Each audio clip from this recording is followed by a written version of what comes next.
Hello, crime enthusiasts, are you ready for another chilling investigation? The case of Mitzi Sanchez. Mitzi Sanchez was born on August 10, 1992 in Vallejo, California. She grew up in a loving family with two brothers and an older sister. As a child, Mitzi was very cheerful and energetic. She loved playing outdoors with her friends and spending time with her siblings. Mitzi was independent from a young age. When she started elementary school, her parents let her walk to school with her brother and they did not need an adult to accompany them. Fortunately, the school was close to their home and most of the way to school was on busy roads, making it safer for them to get to school. August 10, 2000 was Mitzi's 8th birthday and her family prepared a party to celebrate this special day. However, her school did not allow students to miss school on their birthdays. When Mitzi asked her mother if she could miss school on her birthday, her mother refused. Mitzi was very upset about this, and around 7:30 a.m., she left home with her brother. After school, Mitzi had to wait for her brother so they could walk home together. However, when her brother got out of school, he couldn't find his sister anywhere. Thinking that his sister had walked home by herself, he went home alone, but it turned out that Mitzi wasn't home. Mitzi's older sister was home at the time, and she noticed that her younger sister Mitzi hadn't come home yet, which seemed unusual, especially since it was Mitzi's birthday today and she was really looking forward to her birthday party. She waited for a while, hoping that Mitzi would eventually show up. At 4 p.m., her older sister became worried and called their mother to inform her of Mitzi's absence. Their mother quickly contacted Mitzi's school and found out that Mitzi had attended all of her classes that day. The mother then contacted other family members and friends of Mitzi, but no one had seen Mitzi since she left school. Mitzi's relatives became concerned and began searching for her. Family, friends, and neighbors joined in the effort, quickly organizing a large-scale search campaign. Some volunteers walked the streets, while others canvassed the neighborhood, going door to door along the route from Mitzi's home to her school, asking if anyone had seen her. Flyers with information about the girl were also printed and distributed. However, despite these extensive efforts, no one had any news of Mitzi, prompting her parents to contact the 911 emergency services. The police immediately joined the search for Mitzi and local media began reporting on the case the same day Mitzi went missing. The case has attracted widespread attention because similar incidents have occurred in their town before, raising concerns in the community. In fact, for years, an unknown perpetrator or perpetrators have been abducting children in Vallejo. The most recent case, before Mitzi's disappearance, occurred in December 1999. 7-year-old Xana Fairchild, who lived near Mitzi's home, disappeared on her way to school and, despite the efforts of the police and FBI, was never found. When Mitzi disappeared on her way home from school, police immediately suspected a connection to the unsolved case of Xana, who had disappeared under similar circumstances. Although the cases had striking similarities, the lack of leads hampered the investigation. Police revisited the initial list of suspects in Xana's case, but nothing came up. News of Mitzi's disappearance spread quickly, making headlines across the state. Fears of a serial kidnapper on the loose gripped the community, and the possibility of another victim was a terrifying prospect. Mitzi's family members gave numerous interviews in an attempt to keep the case alive and potentially gather more information. Her mother desperately called out to her kidnapper, pleading for her safe return. Police received numerous tips from the public, but unfortunately, none of them led to any breakthroughs in the case. However, everything changed 24 hours after Mitzi went missing. When something unexpected happened. A man contacted the police, telling them that he had discovered bloody rags in a dumpster. Upon examination, experts determined that the rags were actually bed sheets from a Vallejo hotel. This discovery led the police to the hotel to search for evidence and potential clues.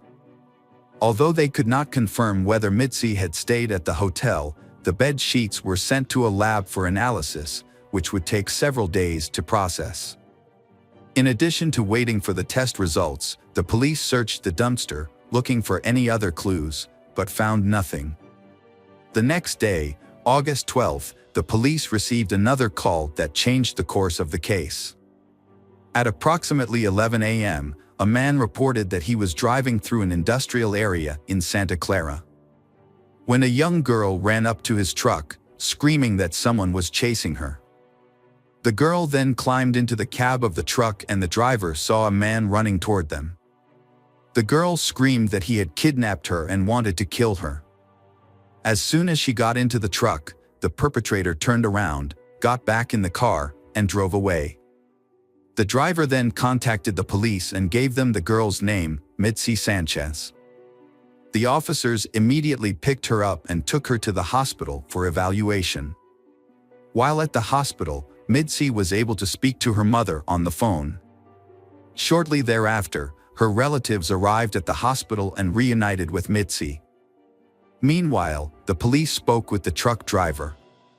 He provided the kidnapper's license plate number, because it had driven right in front of his truck.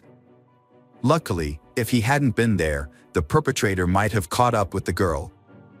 The police ran the license plate and identified the car as belonging to a 39-year-old man named Curtis Dean Anderson.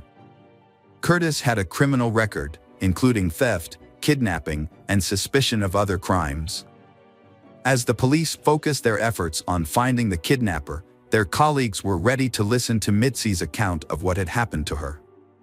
Mitzi explained that on August 10th, she was excited to go home after her last day of school to celebrate her birthday with her family. Instead of waiting for her brother, Mitzi decided to go alone. As she was walking home, she saw a car parked on the side of the road a few hundred yards away and noticed the driver watching her intently in the rearview mirror. Mitzi felt uncomfortable with him but quickly brushed it off. It was daytime, she was on a familiar street, and being young, she did not fully understand the potential danger posed by strangers. As Mitzi approached the car, the man got out and asked her to help him. He said he needed to get a roll of tape from under the car seat and explained that he could not bend down due to a leg injury from falling off his bike. Mitzi hesitated for a moment, initially hesitant, but her instinct to help others, passed down from her parents, eventually made her agree.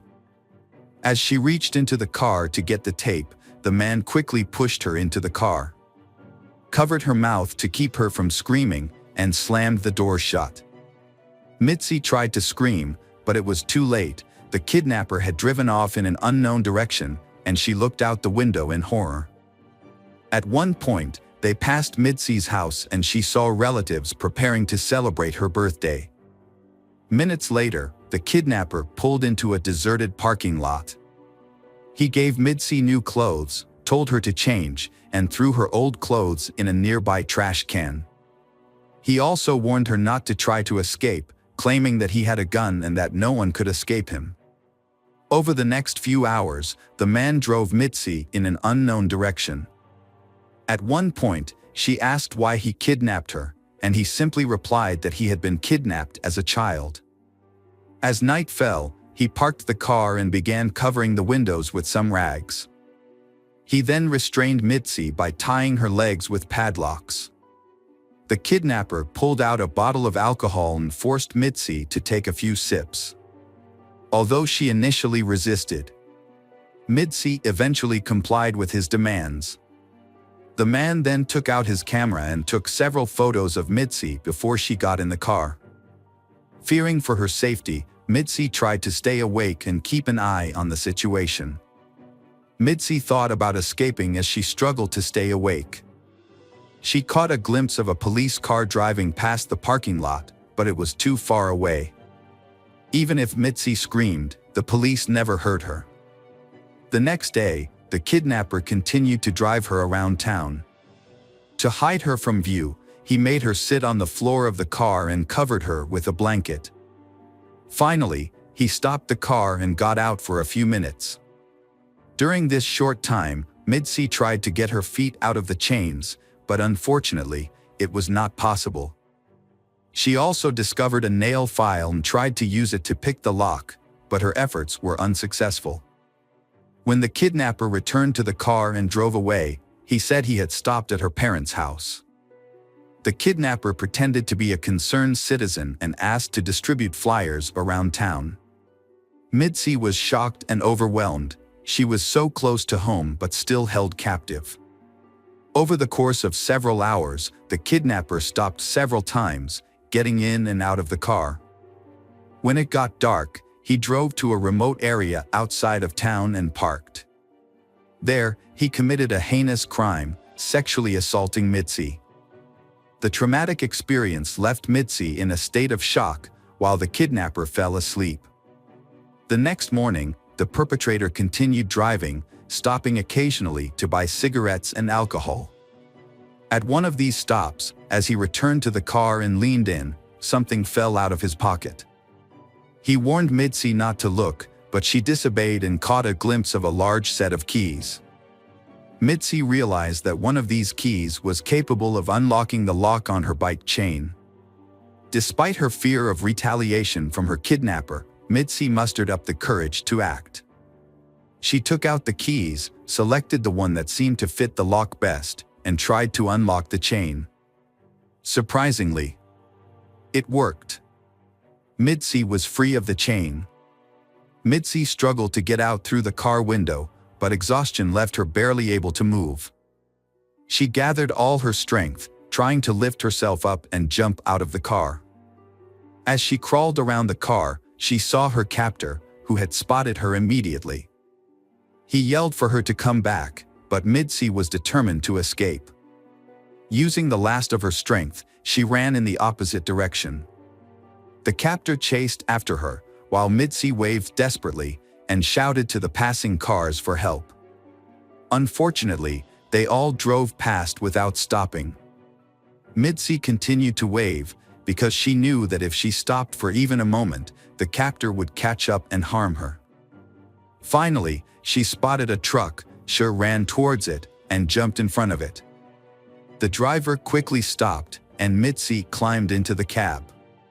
She was in shock, dehydrated and hungry, but her life was no longer in danger.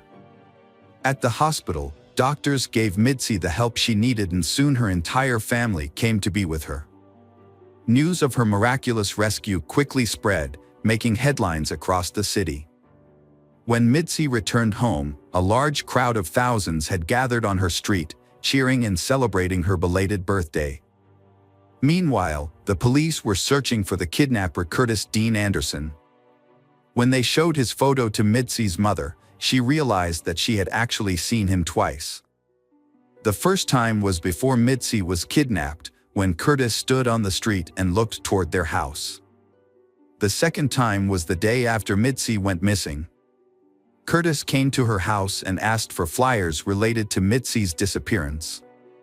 The police continued to search for the suspect, Curtis, until late in the evening. They set up surveillance at all the locations he frequented, and he was finally arrested in a trailer park. He was arrested without incident.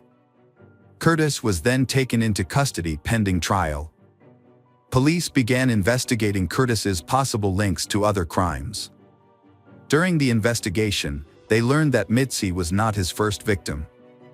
In fact, Curtis told Mitzi himself that she was not the first victim he had harmed and that no one had ever escaped him before. This statement led police to suspect that Curtis had committed crimes before Mitzi was kidnapped, despite his claims that none of his previous victims had survived. Curtis' actions suggested that he had experienced committing such brutal crimes. It is worth noting that Curtis had been imprisoned for kidnapping a woman in 1991. He was released in November 1999. It was clear that Curtis intended to kill Mitzi. One specific detail that suggests the murder was planned occurred on the day of her escape. The police knew why Curtis stopped by the industrial park. Because he used to work there at one of the companies, and that day he visited his former co-workers. He asked them to give him a large bag, and the police immediately realized that he intended to use that bag to dump the body in. After Curtis was arrested, Mitzi struggled to recover for a long time. Her anxiety increased when the police suspected Curtis of being involved in Xana's kidnapping.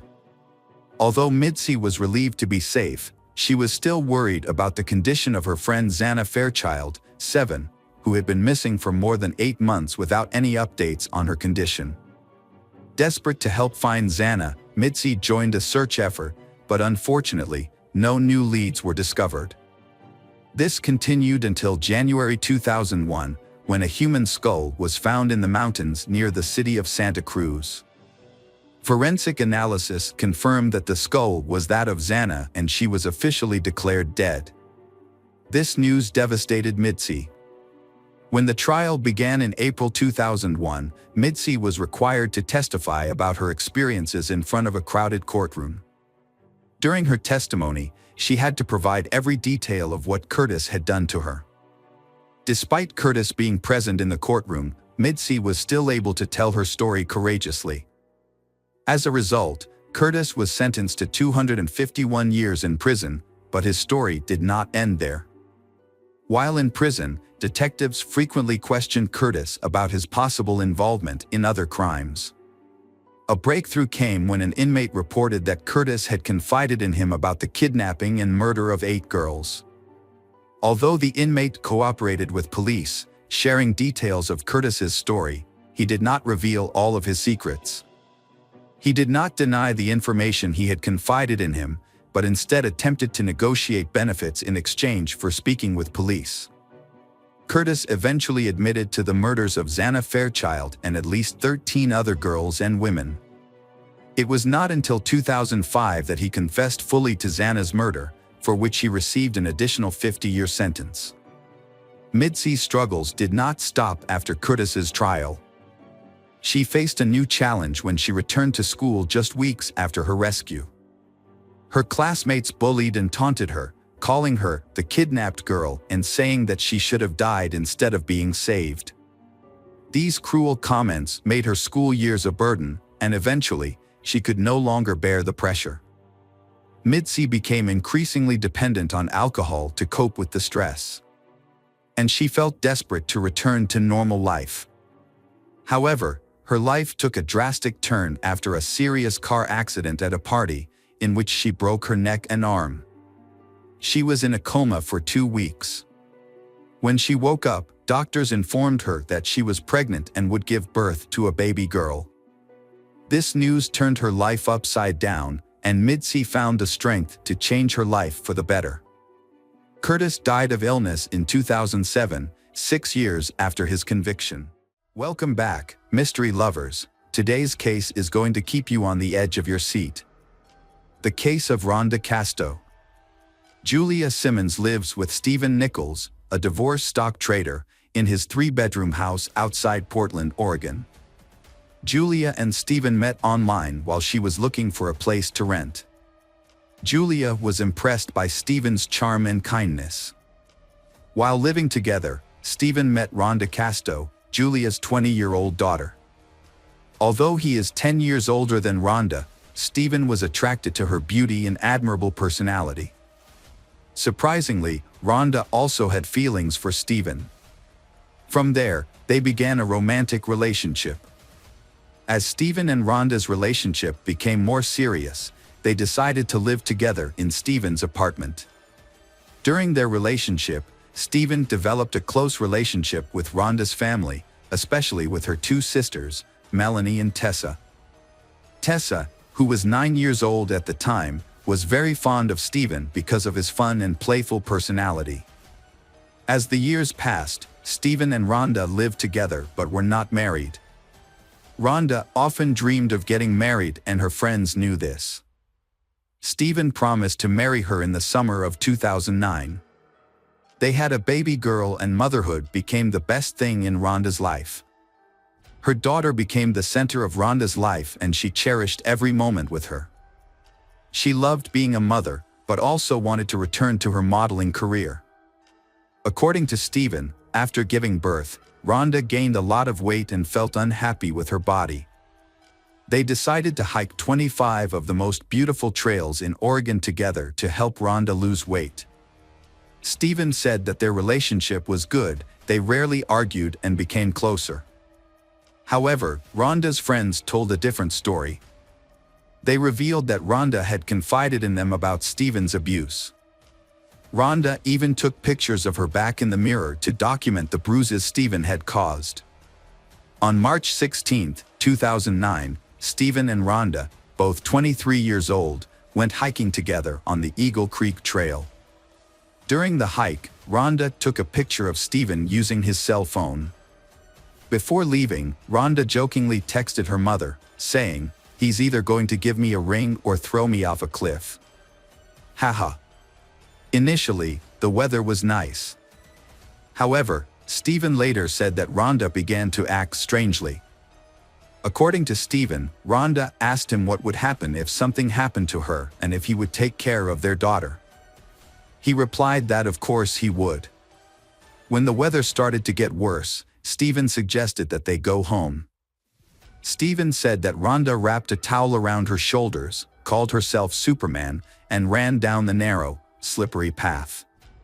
Stephen said he witnessed Rhonda slip and fall about 150 feet down the cliff on the Eagle Creek Trail. Stephen said he went down the ravine where Rhonda fell because he couldn't get a cell phone and held her body. He tried to call 911 but got no signal, so he left Rhonda and walked to the trailhead to contact rescuers. Rescuers then took Rhonda's body away. Rhonda's family claimed that Stephen showed no emotion at the funeral, but Stephen denied this and said that he cried a lot. He explained that when he was really sad, he would pull away from people and want to be alone. Immediately after Rhonda's death, Stephen quickly packed up his and his daughter's belongings and moved to the other side of Oregon to be closer to his family. This move left Rhonda's family feeling suspicious and wondering what had happened between Stephen and Rhonda in the final moments before she died. In 2012, Stephen decided to leave the United States to live with his daughter in China. This decision marked a new turning point in the lives of both father and daughter. Stephen decided to move to Wuxi, a city about 75 miles from Shanghai. He had lived in China during his previous marriage and had developed a deep love for the country and its people. During his time in China, Stephen worked as a teacher of English to Chinese businessmen. His and Rhonda's daughter, Ava, quickly adapted to her new life. Within 2 months of moving in, she was speaking fluent Mandarin. Both Stephen and his daughter are thriving and happy in China. Stephen met and fell in love with Landy Yin. Landy and Ava formed a strong bond, with Landy taking on the role of a mother figure. Stephen appreciated how Landy had stepped in and embraced the role of a parental figure to his daughter. After a year of dating, Stephen decided to take the next step in their relationship by proposing to Landy. He was very happy when she said yes. In February 2015, Stephen and Landy returned to the United States to prepare for their wedding. They decided to have 2 wedding ceremonies, one in the United States and one in China, to accommodate both families and friends. Stephen and his daughter arrived in the United States the day before Landy. When they got off the plane in San Francisco to transfer to Oregon, Stephen was approached by police and informed that they needed to arrest him for baggage issues. Stephen had no idea that this would lead to a series of events that would change his life forever. Within minutes, the police separated Stephen from his daughter. Little did he know that while he was in China, detectives had been investigating the death of his ex-girlfriend Rhonda. The suspicious circumstances surrounding Rhonda's fall from Eagle Creek prompted them to continue their investigation, and they eventually concluded that Stephen was responsible for her death. Rhonda's mother was instrumental in keeping the investigation moving forward. She regularly contacted the detectives to keep them updated. The police arrested Stephen at the airport for Rhonda's murder and took him back to Oregon. When he was arrested, Stephen claimed that he thought he was dreaming. Stephen hoped to open his eyes and find himself back home in China with Landy. However, this was not a dream, but reality. Stephen's bail was set at $2 million.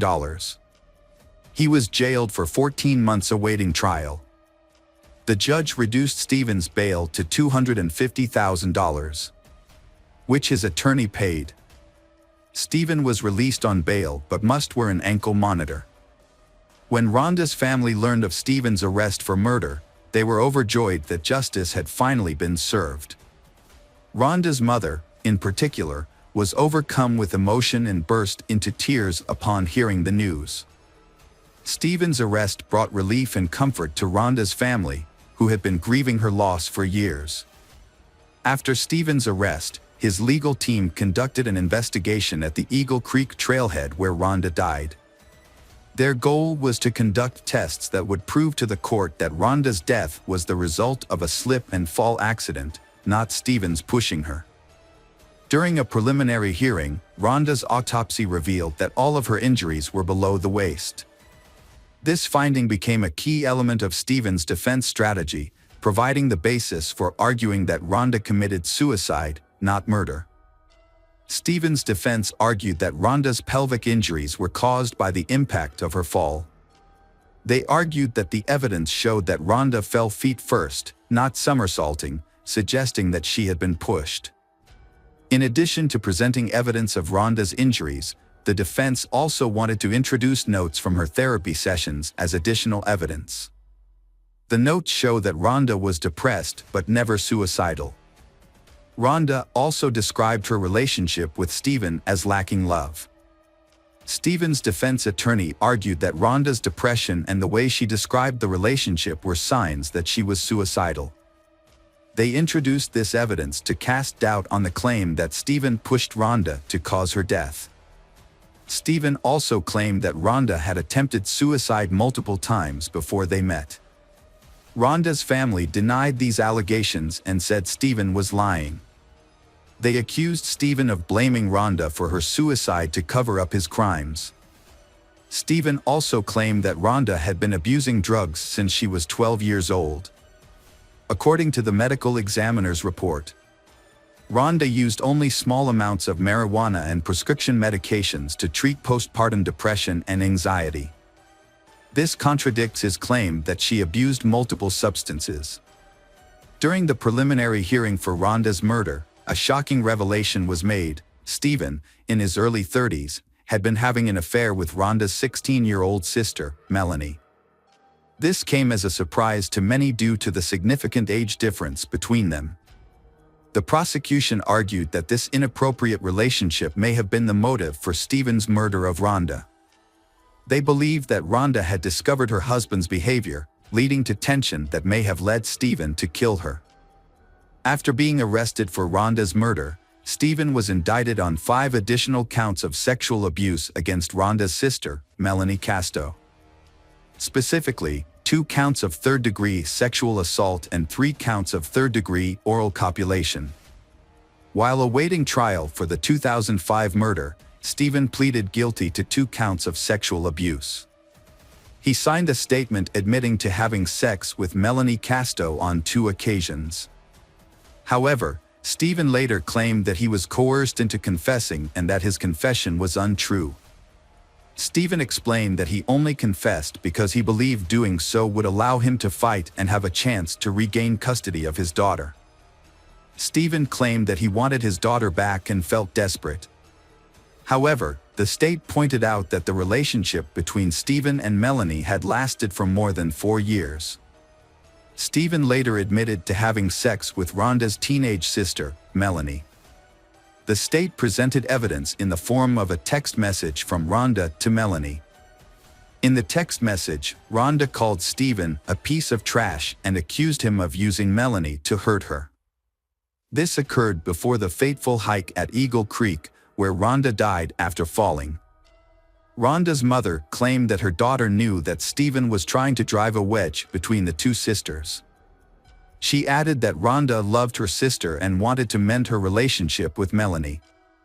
The state concluded that Rhonda and Stephen's relationship was not as amicable as Stephen claimed. The court received additional evidence of Stephen's past sexual misconduct. Just 6 months after his daughter's mother died, Stephen was arrested and charged with 5 counts of sexual abuse of a 13-year-old girl. Although he initially denied it, Stephen later admitted to sending sexually explicit text messages and nude photos to the victim. He pleaded guilty to 1 count of sexual harassment. During the preliminary hearing, the prosecutor presented photos of bruises on Rhonda's back. Rhonda's best friend testified that she had heard Rhonda and Stephen arguing on the phone on multiple occasions. This evidence suggested that the relationship between Stephen and Rhonda was abusive. In addition to the photographic evidence, the court heard testimony from Stephen's ex-wife, who alleged that in November 2003, Stephen tried to strangle her and throw her over the balcony of their 5th-floor apartment. However, Stephen was not charged and denied all charges. For their part, Rhonda's family firmly believes that Stephen, her boyfriend, is responsible for Rhonda's death. Police suspect he killed Rhonda to collect her life insurance. Her mother said Stephen had lost a lot of money trading stocks the previous year and was struggling financially. In addition, people who knew Rhonda said she loved her 9-month-old daughter very much and could not have killed herself by jumping into Eagle Creek. In May 2017, Rhonda's family was shocked to learn that the state had reached a plea deal with the defense attorney. Stephen pleaded guilty to manslaughter based on criminal negligence. Although he believed he killed her, the lack of physical evidence that he pushed her off the trail in Eagle Creek made the case weak. Stephen was given credit for time served while awaiting trial, but was given 3 years of probation. After removing his ankle monitor, Stephen was released. Rhonda's family and friends said Stephen's plea deal was unfair and that he deserved a harsher sentence. During the sentencing hearing, Rhonda's sister gave an emotional statement. She expressed anger and frustration towards Stephen, saying that he had destroyed their family and caused immeasurable pain. Rhonda's mother also expressed confusion and grief, unable to understand how Stephen could have taken her daughter away from her and torn their family apart. Stephen insisted that he did not force Rhonda, but accepted the deal because the time limit for regaining custody of his daughter was about to expire. He said that he was willing to take responsibility for his actions for the sake of his daughter. However, Rhonda's family and friends still did not believe Stephen's explanation. In a 2018 interview, Stephen made a shocking statement about Rhonda's fate. According to Stephen, on the day of Rhonda's accident, when he walked down the Eagle Creek Trail and found her, Rhonda was still alive. The interviewer then asked Stephen if he had put Rhonda out of pain that day. Stephen responded by presenting a hypothetical scenario of mercy killing. He argued that such an act could be considered justifiable homicide, although it would still be murder. Although Stephen did not directly admit to harming Rhonda, his comments implied that he was involved in her death. In 2017, Rhonda's mother filed for Social Security benefits for her niece, Rhonda's daughter, Ava. She claimed that her niece lived with her and promised to use the benefits to care for the baby. However, the state alleges that from April 2010 to December 2014, the time Rhonda's mother claimed her niece lived with her, the child actually lived with her biological father, Stephen. Rhonda's mother is accused of stealing nearly $40,000 from the government over a 5-year period. Her defense attorney argued that her actions were motivated by a desire to prevent Stephen from gaining custody of Rhonda's daughter and from benefiting from Rhonda's $1 million life insurance policy. According to the attorney, Rhonda's mother's goal was to protect her granddaughter from being taken advantage of. They also pointed out that she had a history of depression, which became worse after her daughter died. To cope with the pain, she used marijuana as a way to self-medicate. The defense argued that her use of the drug impaired her judgment and thinking. The judge sentenced Rhonda's mother, 53, to 1 month in prison and 3 years of probation after she pleaded guilty to welfare fraud. In addition to the sentence, she was ordered to repay $39,100 in stolen benefits. Rhonda and Stephen's daughter was placed in foster care in October 2015 after the Department of Human Services stripped them of parental rights. The decision came after Stephen pleaded guilty to sexually abusing a 13-year-old girl. The Oregon court eventually stripped him of his parental rights. However, Stephen has appealed the decision. Welcome back, mystery lovers. Today's case is going to keep you on the edge of your seat. The case of Summer Baldwin. Summer Baldwin is a young girl born in 1976 in Washington. She is known for her friendly, kind and open personality. A good student with many friends, Summer dreams of becoming an actress after graduating from high school. However, that dream did not come true. After enrolling in community college, Summer had difficulty in studying at university. At the invitation of her friends, she decided to move to Lubbock, Texas, to change her life and seek new opportunities. Summer's life began to decline. She gradually became addicted to alcohol and illegal drugs without seeking help from her family. Her addiction got worse over time, leading to her losing her job and associating with people with criminal records. Her dream of becoming an actress was shattered. She eventually had to work as a prostitute to support herself. Meanwhile, Summer's parents, unaware of their daughter's problems and believing she was living a successful life, were devastated when they received news of her tragic death in September 2005. There is little information about Summer's friends or where she frequented. However, there is one important piece of information to note. Just a few months before her death, Summer was a key witness in a major federal counterfeiting case. This suggests that her murder may have been gang-related and possibly premeditated. This attracted the attention of the Federal Bureau of Investigation, FBI, which placed the investigation under close scrutiny. The police began their investigation and summoned the first suspects. The police first summoned Rebecca, Summer Baldwin's best friend, for questioning. Rebecca shed some light on Summer's work and revealed some information about Summer's boyfriends. One of them was aggressive when he tried to hold her hand, and kept following her even after they broke up, so that man became the main suspect in the case. However, the police arrested this man and brought him to the police station. But he completely denied his involvement in the case. He seemed genuinely surprised and saddened by the news of Summer's death. Moreover, he had a solid alibi for the night before the tragedy. He had been involved in a bar fight because he was drunk and had to spend the night in a cell with another prisoner. Therefore, the police had to release him. Marguerite, another friend of Summer's, provided vital information to the investigation. She met Summer the night before the murder and they had a conversation. They met on September 11th in the parking lot of a convenience store. A red van pulled up to the store, and a young man of Latino appearance got out of the van and entered the store. At that point, Summer got out of the passenger seat and greeted Marguerite.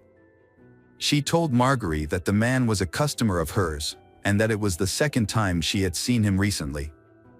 After the man exited the store, he got into the driver's seat, and Summer got back into the van. Marguerite did not remember which direction the van went, nor where the couple was headed for their date. She also said she had never seen the man before and assumed he was not local. The man had very short hair, like a soldier, but Marguerite couldn't see him clearly because it was dark. Police later discovered a suitcase that was covered in trash and feces, but the contents were intact and new. The label and plastic attachments were still intact, indicating that the person who purchased the suitcase had not removed it. Police investigated and discovered that the suitcase was a large model and was only sold at 2 stores in the city. Police determined that a pair of identical suitcases had been sold the day before the murder at a Walmart store in the area of the city where Summer was last seen. The suitcases were purchased at 2 different times, the first in the afternoon and the second around 2 a.m. This discrepancy in purchase times struck police as odd and suspicious. Police went to the store and requested to review surveillance camera footage. After reviewing the documents, they discovered that the first suitcase had been purchased by an elderly couple. The couple did not arouse suspicion and explained that they had bought it for a vacation.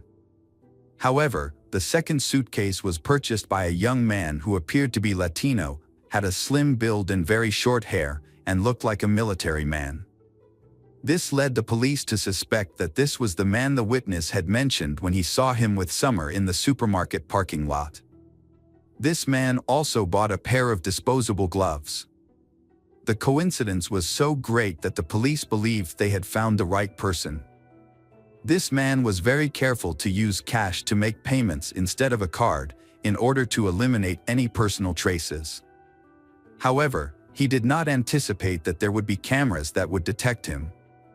These cameras accurately recorded his license plate number.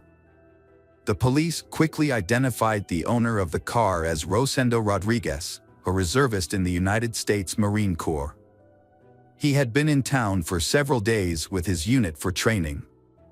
Finding Rodriguez immediately proved difficult, as he had not been at the hotel where his unit was stationed.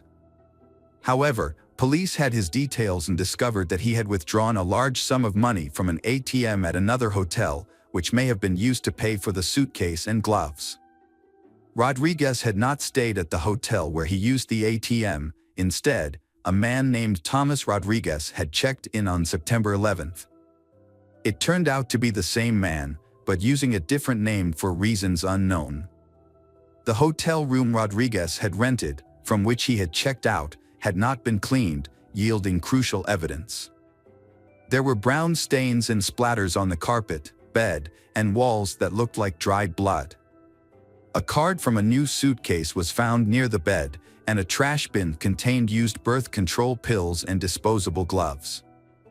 Forensic analysis confirmed that the dried blood in the room belonged to Summer, and the DNA on the birth control pills and gloves matched both Summer and Rodriguez.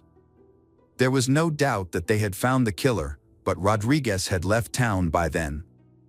However, with all the information they needed, tracking him down was easy. Rosendo Rodriguez III was born on March 26, 1980, in Wichita Falls, Texas, to a poor Mexican immigrant family.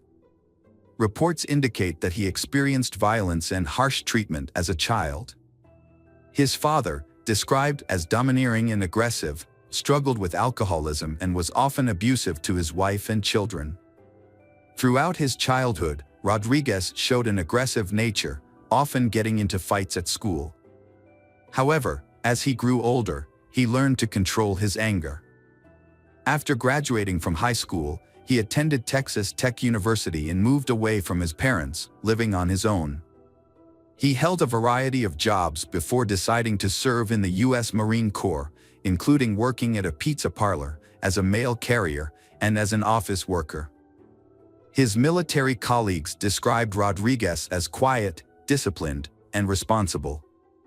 He was considered a trustworthy friend, always willing to help others, and had a solid academic background. He was also attractive, which made him attractive to women. Rodriguez was arrested on September 15 at his home in San Antonio.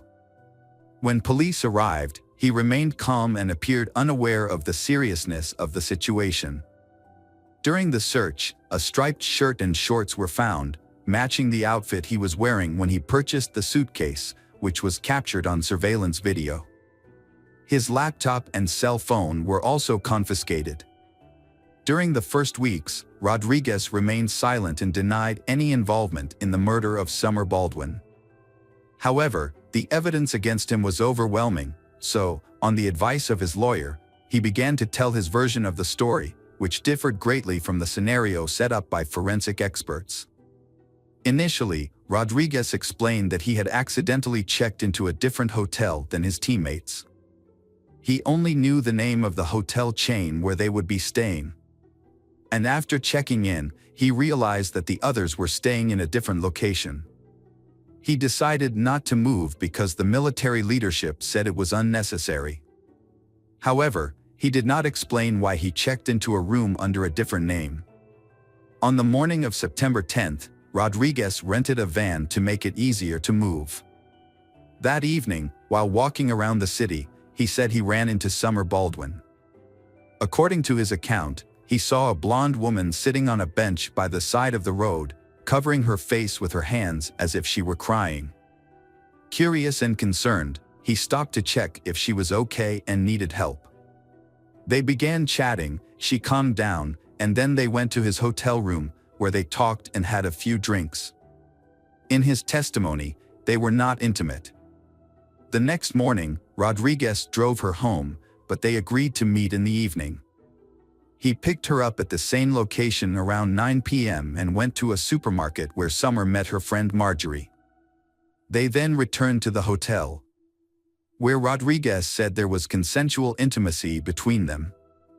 However, Rodriguez later said that Summer became aggressive and demanded money, which surprised him because he did not realize he was seeing a prostitute.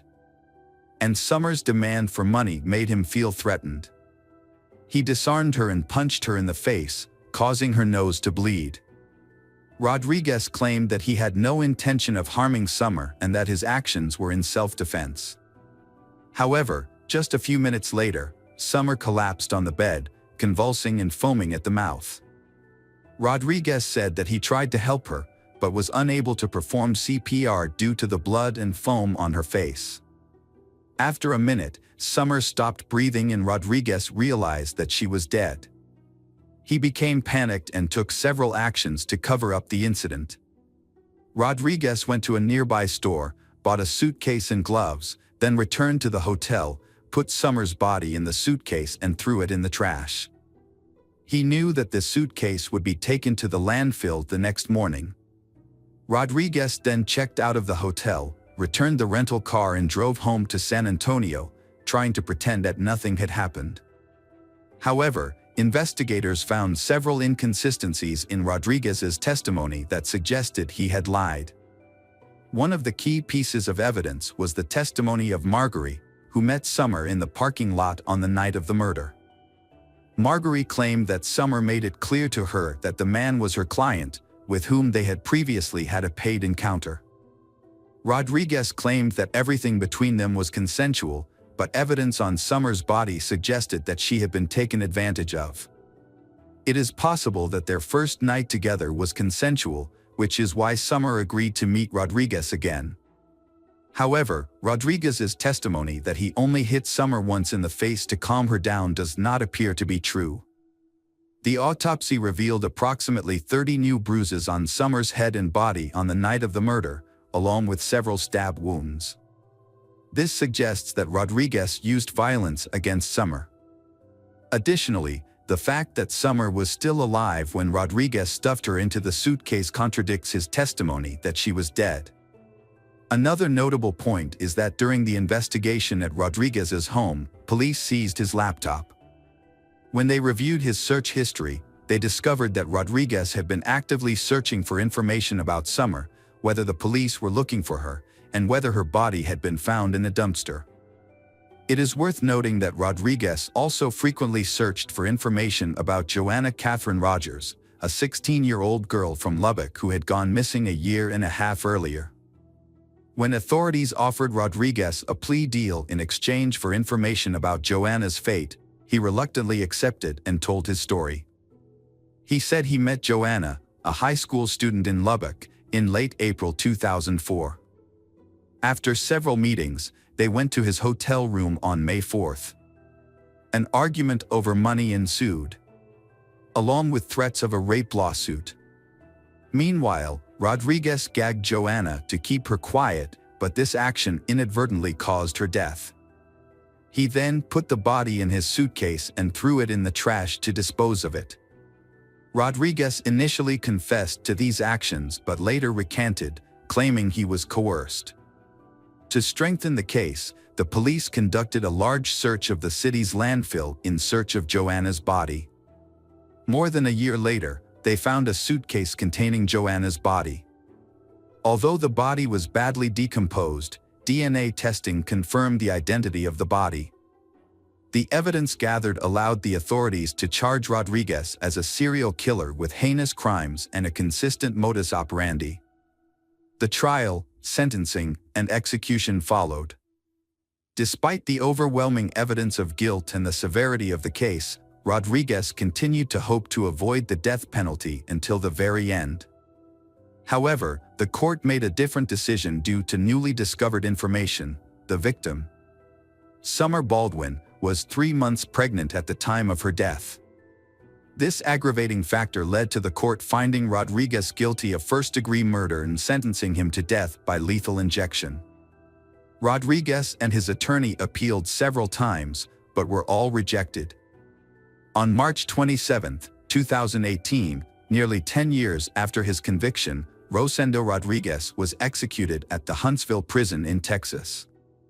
It was the 4th execution in Texas and the 7th in the United States in 2018. Hello again, true crime fans. We've got another mysterious case to explore. The case of Petit family. The Petit family was viewed as a model family due to their stable economic background and well-behaved children, earning them genuine admiration from those around them. William Petit, the father, was a standout athlete in high school, particularly in basketball, where he demonstrated natural leadership skills. He was also the top student in his class, going on to earn a law degree from Dartmouth University. However, William's true passion lay in helping others, caring for the sick, and making a positive impact on the social. After completing his law degree, he decided to pursue a career in medicine at the University of Pittsburgh. It was during his 3rd year of residency at the Children's Hospital of Pittsburgh that William met Jennifer Hawk, a nurse specializing in oncology and co-director of the Health Center for a pre-graduate internship program. They fell deeply in love, with those who knew them confirming that they were perfectly suited for each other. The couple got married in 1985. 4 years later, they had their first daughter, Haley. Her birth inspired them to have a large family, which prompted them to purchase a house in Cheshire, Connecticut. On November 17, 1995, their second daughter, Michaela, was born. Following childbirth, Jennifer resumed her work as a nurse and internship co-director. However, she was later diagnosed with multiple sclerosis, a chronic disease with no cure that would follow her for the rest of her life. Her family remained supportive throughout. At 10 years old, Haley started raising money for the Multiple Sclerosis Society, generating significant funds over time. Michaela also performed well academically. And when Haley went to college, Michaela planned to take over the fundraising efforts so she could continue supporting their community. The summer before, Michaela had learned to cook and she enjoyed preparing meals for her family. Tragically, this daily activity leads the family to an encounter with a criminal. One July evening in 2007, Michaela was preparing dinner, but she needed additional ingredients. She and her mother went to the nearest market, where they coincidentally encountered Joshua Komisarjevsky, a man recently released from prison. Joshua had experienced a traumatic and complicated childhood. He was born to teenage parents. He was put up for adoption a week after birth and adopted by the Komisarjevsky family, renowned artists in Europe known for their strict and religious upbringing. Joshua had a high IQ, but struggled in school, prompting his parents to decide that homeschooling was a better option. During his trial, Joshua revealed that he had been sexually abused by a cousin in his childhood, but his family chose not to address the issue. This traumatic experience contributed to the development of his rebellious personality. At the age of 14, Joshua was accused of abusing his sister. Around the same time, he committed his first burglary. In 2002, he was arrested for 18 charges of burglary and resulting in a 9-year prison sentence. During the trial, he gave a chilling confession, revealing that he enjoyed invading other people's private space, enjoyed the feeling of being close to them while they slept, and found particular satisfaction in making others feel insecure. Released on parole in 2007 at the age of 27, officials deemed Joshua a danger to society, describing him as a perverted individual and disturbing behavior. Despite these warnings, the jury declared him fit for release. Following his release, Joshua stayed in a residence for ex-convicts, where he met his accomplice, Stephen Hayes. Hayes had spent a significant portion of his life in prison, starting with his first incarceration at the age of 16 in 1980. He was frequently arrested for violent robbery and burglary, and after being sentenced in 2004, he was granted parole in 2006, which led him to the same halfway house where he met Joshua. On July 22, 2007, Joshua trailed Michaela Petit and her mother as they traveled to a nearby market to purchase. He paid close attention to and noted specific details about Michaela's vehicle, facial features, and blonde hair. After completing their shopping, Michaela and her mother returned home, having no knowledge that Joshua had been following them. Later, Hayes sent Joshua a text message indicating he was impatient to start and needed a drink soon. Hayes asked if their plan was still on, to which Joshua confirmed to be yes. When Hayes asked how much longer he had to wait, Joshua told him he was busy putting his child to bed and advised Hayes to be patient. Hayes responded by expressing his eagerness to proceed. Meanwhile, Joshua secretly follows the Petit family in his car to find out the exact location of their house. The whole family was enjoying a nice dinner together, but they unaware that it would be the last time they would all be together. Later that night, while everyone was asleep except for William Petit, who had dozed off in the living room, their peace was disrupted by strange noises inside the house. William remembered feeling groggy, in pain, and unable to think clearly. Joshua and Hayes had entered the house through an unlocked door, initially planning to rob the family. However, upon finding a baseball bat, they used it to brutally beat William, who remained conscious despite the assault. One of the intruders threatened to shoot him if he moved. William was then restrained with ropes, tied to a pole in the basement. Joshua and Haley proceeded upstairs to Haley's room, where they found her sleeping. They tied Haley and Michaela to their bedposts, covering their heads with pillowcases. Meanwhile, in the master bedroom, Jennifer Petit had fallen asleep, but was soon woken up by Joshua and Hayes. They controlled Jennifer by tying her hands and feet, feeling that they now had control of the house. Joshua and Hayes then took their time to thoroughly inspect the house, and even stopped to smoke cigarettes in the living room. After collecting valuables such as jewelry, cash, Joshua and Hayes decided it was time to leave. It seemed the Petit family's ordeal was finally over as they heard the burglars leave the house. However, their nightmare was far from over. Joshua and Hayes sold the items at a pawn shop, but after realizing they hadn't made as much money as they expected, their greed drove them to return to the house.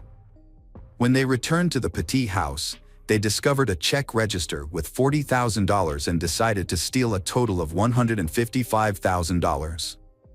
Once back, they informed Jennifer of their plan, threatening to kill her entire family if she didn't comply.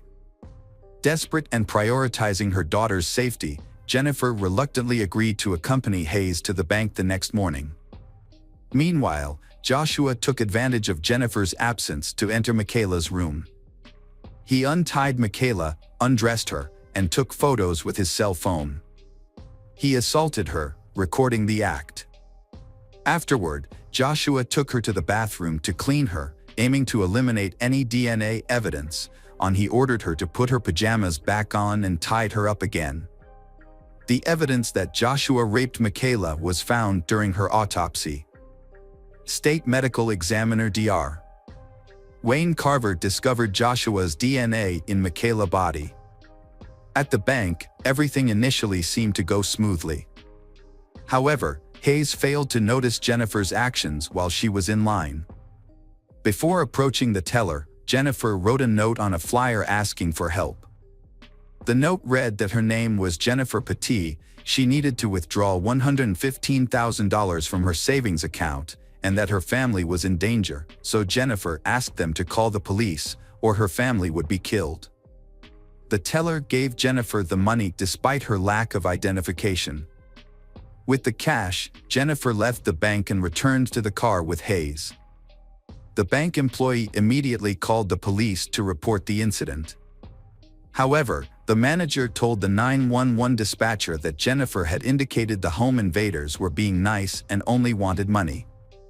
Cheshire police received a report from the bank and they set up a vehicle perimeter around the area without alerting the suspect. From a distance, the police observed the situation without intervening. Meanwhile, back at the house, Joshua told his accomplice about his actions towards Michaela, implying that he could easily harm Jennifer as well. Hayes then grabbed Jennifer, pinned her to the ground, and started removing her clothes. William heard his wife being assaulted upstairs and managed to flee. One of the intruders responded, "Don't worry, it's all going to be over in a couple of minutes."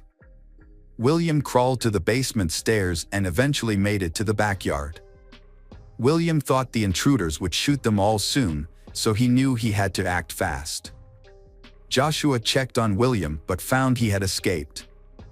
According to Hayes' confession, Joshua told Hayes that William had gotten away while Hayes was raping Jennifer in the living room.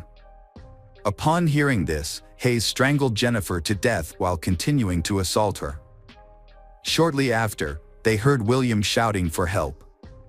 A neighbor, who initially didn't recognize William due to his injuries, immediately called 911. Realizing the police would arrive soon, Joshua and Hayes tried to eliminate evidence. Hayes and Joshua doused Jennifer's lifeless body, various parts of the house including Michaela and Haley's bedroom, and also Michaela and Haley themselves with gasoline. Hayes and Joshua started a fire at the scene, unaware that the police had blocked off the area just a few miles away. Within 5 minutes, they collided with a police vehicle and were surrounded by officers. The two perpetrators, Joshua and Hayes, who were later identified as ex-convicts, were pulled from their vehicle and arrested. Meanwhile, the fire at the house was spreading rapidly. An ambulance arrived and took William Petit, was seriously injured, to the nearest hospital. Firefighters soon followed and attempted to put out the blaze. Once the fire was extinguished, they discovered a horrific scene inside the house. The first body they found was Jennifer's, which was badly charred and had rope around her ankles. On the second floor, they found Michaela tied to her bed, her body completely consumed by the fire.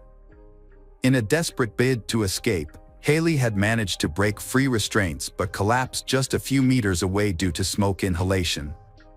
William had also managed to free himself and crawled to a neighbor's yard for help, but the neighbor didn't initially recognize him due to the severity of his injuries. Both Joshua and Hayes admitted to the murders during questioning. Detectives noticed that Hayes smelled of gasoline throughout her interrogation. However, each attacker claimed the other was the main person responsible for planning the home invasion. Joshua also accused William of being responsible for the murders. In his diary, Joshua referred to William as a coward, stating that William had the opportunity to save his family but chose not to. The trial of Hayes started on September 13, 2010, with a jury of 12 people, consisting of 7 women and 5 men. The defense team argued that Joshua was the mastermind behind the crime and was responsible for making it more brutal. On the other hand, the prosecutors believed that both Hayes and Joshua were equally responsible. After about 5 hours of discussion, the jury found Hayes guilty on October 5. The sentencing phase began on October 18, but the jury was initially torn between recommending life imprisonment or the death penalty. Hayes' defense team argued that life imprisonment without parole would be a harsher punishment. However, on November 8, the jury decided to recommend the death sentence for Hayes. Before the trial, Hayes had tried to negotiate a plea bargain for a life sentence, but the prosecutors wanted the death penalty. On December 2, 2010, Hayes apologized for the pain he caused the Petit family. He stated that death would be a welcome relief and hoped it would bring some peace to those he hurt. Judge John Blue sentenced Hayes to 6 death sentences and 106 additional years for other crimes. However, when Connecticut abolished capital punishment in 2015, Hayes' death sentence was changed to life imprisonment. The trial of Joshua Komisarjevsky began on September 19, 2011. His lawyers offered a guilty plea in exchange for a life sentence, but prosecutors sought the death penalty. They argued that Hayes was the one who directed Joshua. Joshua was found guilty on October 13, 2011, and the jury recommended the death penalty on December 9, 2011. During Joshua's sentencing, he expressed remorse and shame for the crime, claiming he never intended to kill anyone. The judge set an execution date of July 20, 2012, holding Joshua accountable for his actions. However, in August 2015, his death sentence was commuted to life imprisonment after Connecticut abolished capital punishment. William Petit, the lone survivor of his family, was released from the hospital after 4 days. Upon his discharge, he immediately attended the funeral service for his wife and daughters. Overwhelmed with guilt and grief, William struggled to come to terms with the devastating reality that his loved ones were truly gone forever. Hi there, investigators. It's time to uncover the truth behind another case. The case of Xavier Dupont de Ligons. Xavier Dupont de Ligons, born March 9, 1961.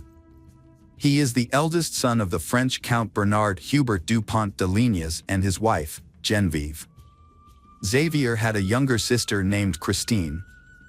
Xavier's parents were very wealthy. Xavier's mother, Geneviève, claimed to have received messages from the divine, which she wrote down during her creative writing sessions. Her strange beliefs developed into teachings about the impending apocalypse, and she founded a religious sect called the Church of Philadelphia. The group consisted of members of the aristocracy, whom Geneviève believed would survive the apocalypse and participate in the renewal of the world. Despite his father's aristocratic title, Xavier had little interest in the French tradition. Instead, he was fascinated by luxury, high-end cars, and Xavier loved the United States. Xavier's lavish lifestyle was financed by his mother through substantial donations from members of the sect, who vowed to keep their activities secret. In 1974, Xavier met Emmanuel Teneur on the beautiful island of Bra. They formed a friendship based on mutual understanding and respect. It is said that at that time, Emmanuel confessed his feelings to Xavier, but despite his rejection, their close friendship remained unchanged. 2 years later, Xavier met Agnes Hodanger in Neuilly-sur-Seine, a suburb of Paris. Agnes was born on November 9, 1962, and Agnes was deeply religious. She worked as an assistant at the Blanche de Casse Catholic School in Nantes, where she taught catechism. Although information about Agnes' family is not widely available, there are many sources that indicate that Xavier and Agnes formed a very close relationship. The relationship developed into a short-lived romance before they decided to separate. In 1990, Agnes gave birth to her first child, Arthur, from a non-coercive relationship.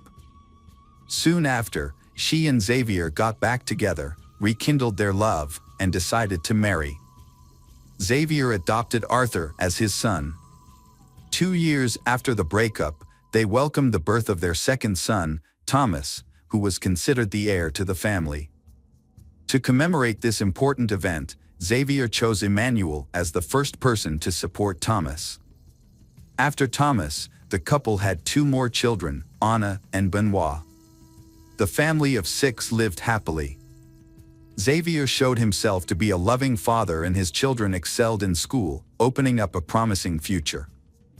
Agnes passed on her faith to her children and took them to church. Around 2000, in accordance with their interests and wishes, Xavier moved his family to the United States. Xavier, a reserved, charismatic, and multilingual man, believed he could easily integrate into the United States. However, this project failed, resulting in significant financial loss. Upon returning to France, Xavier was left in a large amount of debt after several failed business ventures. Xavier was described as a salesman in some investigations. According to French media reports, financial problems had been a major concern for Xavier for many years. One of Xavier's failed projects was the importation of plans from the United States into French. In addition, Xavier also started a small business but found only limited success. These businesses included hotel and restaurant guides for sales representatives, a loyalty system for restaurants, and an association called the French Federation of Commerce. Xavier was also listed as the manager of another business that has not been clearly disclosed. Eventually, the business's accounts were few, and by 2003, Xavier had hired 6 sales staff. Xavier's work was often Monday through Friday and brought in less than $4,200 in reported annual income. The mounting financial problems began to strain Xavier's marriage, perhaps due to the usual disagreements in marriage. In 2004, Agnes wrote on a French forum about the challenges she and her husband faced, notably that Xavier had told her that the collective death of the entire family would not be a disaster. The financial situation worsened, and by 2009, the mounting debt had taken a serious toll on their relationship, forcing them to temporarily separate. During this time, Xavier sent Agnes several letters blaming her for the family's difficulties and the debts they were facing. This emotional stress affected Agnes, causing her to lose her sense of direction and suffer from insomnia. During this difficult time, Xavier sought help from his friend Emmanuel, who came from a wealthy family and had inherited a fortune from his father. Emmanuel was always ready to help Xavier financially. Emmanuel not only lent Xavier money, but also financed his trips and co-signed the purchase of a house. With Emmanuel's help, the Xavier family lived in a small wooden house on the outskirts of Nantes in the late 2000s. However, after settling down, the neighbors found Agnes to be stubborn and not easily put up with her husband. But behind closed doors, Agnes faced personal problems. She felt Xavier was too slow and unloving, and sometimes even abusive towards Agnes. She was also frightened by the way Genevieve, her mother-in-law, controlled Xavier. She described Genevieve as a mentally ill mystic and was extremely fearful. On January 20, 2011, Xavier's father Bernard died. Xavier hoped that his father's death would result in an inheritance, which would help him solve his financial problems. However, Xavier was shocked. When he went through his father's possessions, he found nothing of significance. The remaining items included a few pieces of paper, a rifle, a name tagged, a ring, and some cash, which Xavier promptly took. A few hours after his father's death, Xavier withdrew cash using his father's card. On February 2nd, he obtained a gun license, and on March 12th, he purchased a silencer for his rifle. During this time, he practiced shooting a rifle in the garden, looking at a balloon on a support stand. Emmanuel visited and tried shooting, finding nothing unusual. Xavier explained that the silencer was to avoid disturbing the neighbors. On Friday, April 1st, Xavier and Emmanuel went to a shooting range together, where Xavier's rifle was the focus of attention. The next day, Emmanuel called Xavier 5 times and they talked for almost an hour. Sunday, April 3rd. That night, Xavier, Agnes, and their children watched a movie and had a nice dinner at a restaurant. Everyone in the family was there, except Thomas, who was studying at a Catholic school and living in a nearby dormitory. After the outing, the family returned home and were seen by neighbors. Some family members also exchanged text messages with friends and acquaintances. That night, Xavier used drugs to put his wife and children to sleep, then shot and buried them in the garden. He did the same thing with the family's Labrador. Xavier called Agnes's workplace and said she was sick. He then contacted Arthur's school and said Arthur had been in a motorbike accident.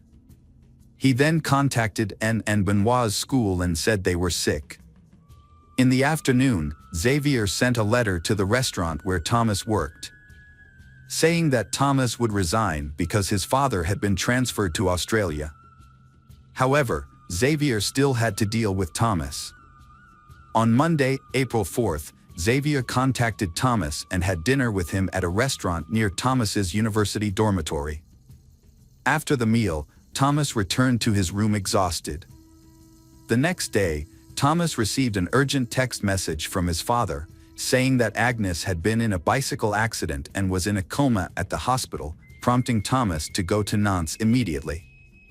At midnight, a friend of Thomas's received a text message from him, saying that he was at home watching a movie with his father.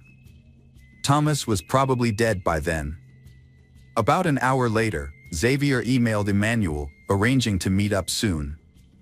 Emmanuel responded, reminding Xavier that he had the power of attorney and the keys on the boat. Xavier went in and out of his house and even left a note on the door asking for no more mail to be delivered. Xavier then withdrew cash from an ATM, which was captured on security cameras. He paid with credit cards at restaurants and stayed at hotels under his real name. As Xavier's perfect escape began, the neighbors began to notice worrying signs. The once open windows of the bungalow had been boarded up for days.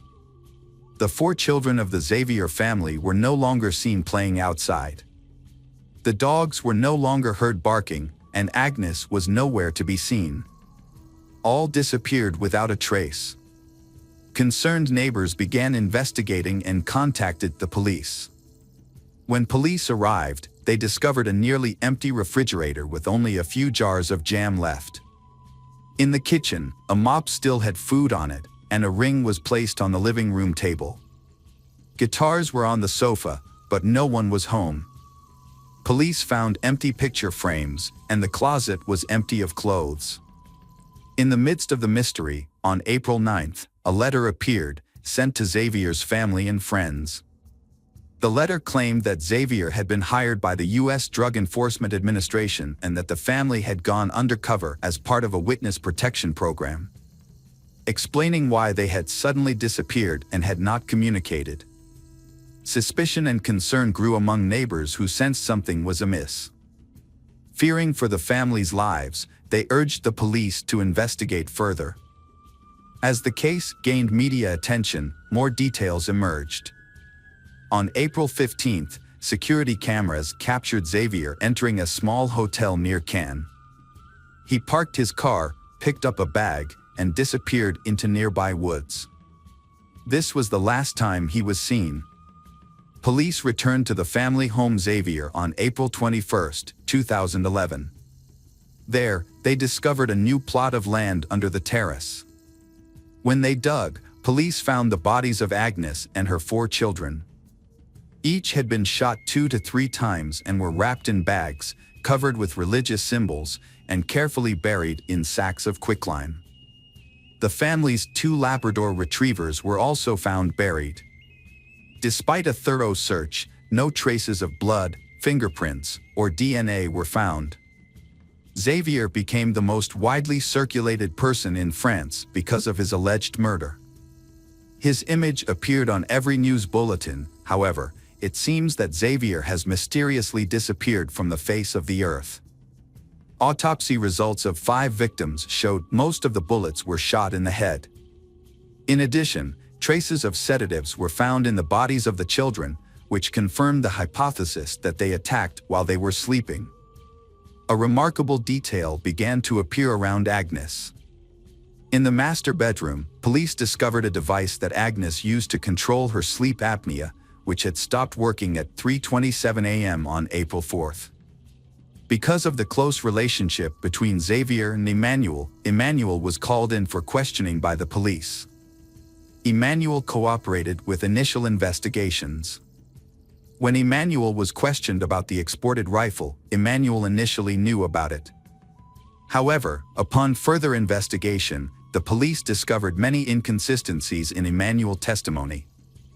They soon realized that Emmanuel was not being completely truthful. A crucial step occurred 24 hours later. Just before noon, Nantes police raided Emmanuel's apartment and seized Emmanuel's laptop. Emmanuel then revealed the real information about Xavier's export rifle. Xavier's mother Genevieve also attracted the attention of the police during their interviews. Genevieve was evasive and denied any knowledge of the Philadelphia church. The police investigation was fruitful. They discovered a copy of a complaint filed years ago by former members of the cult who fled in fear after Genevieve offered to have sex with all the men to conceive. This revelation about the cult, including the wealthy members who provided financial support, led the police to believe that this environment may have provided Xavier with material support. As a result, all former members of the Philadelphia church were questioned, and the police monitored the cult members, hoping to detect any indiscretions in conversations or emails.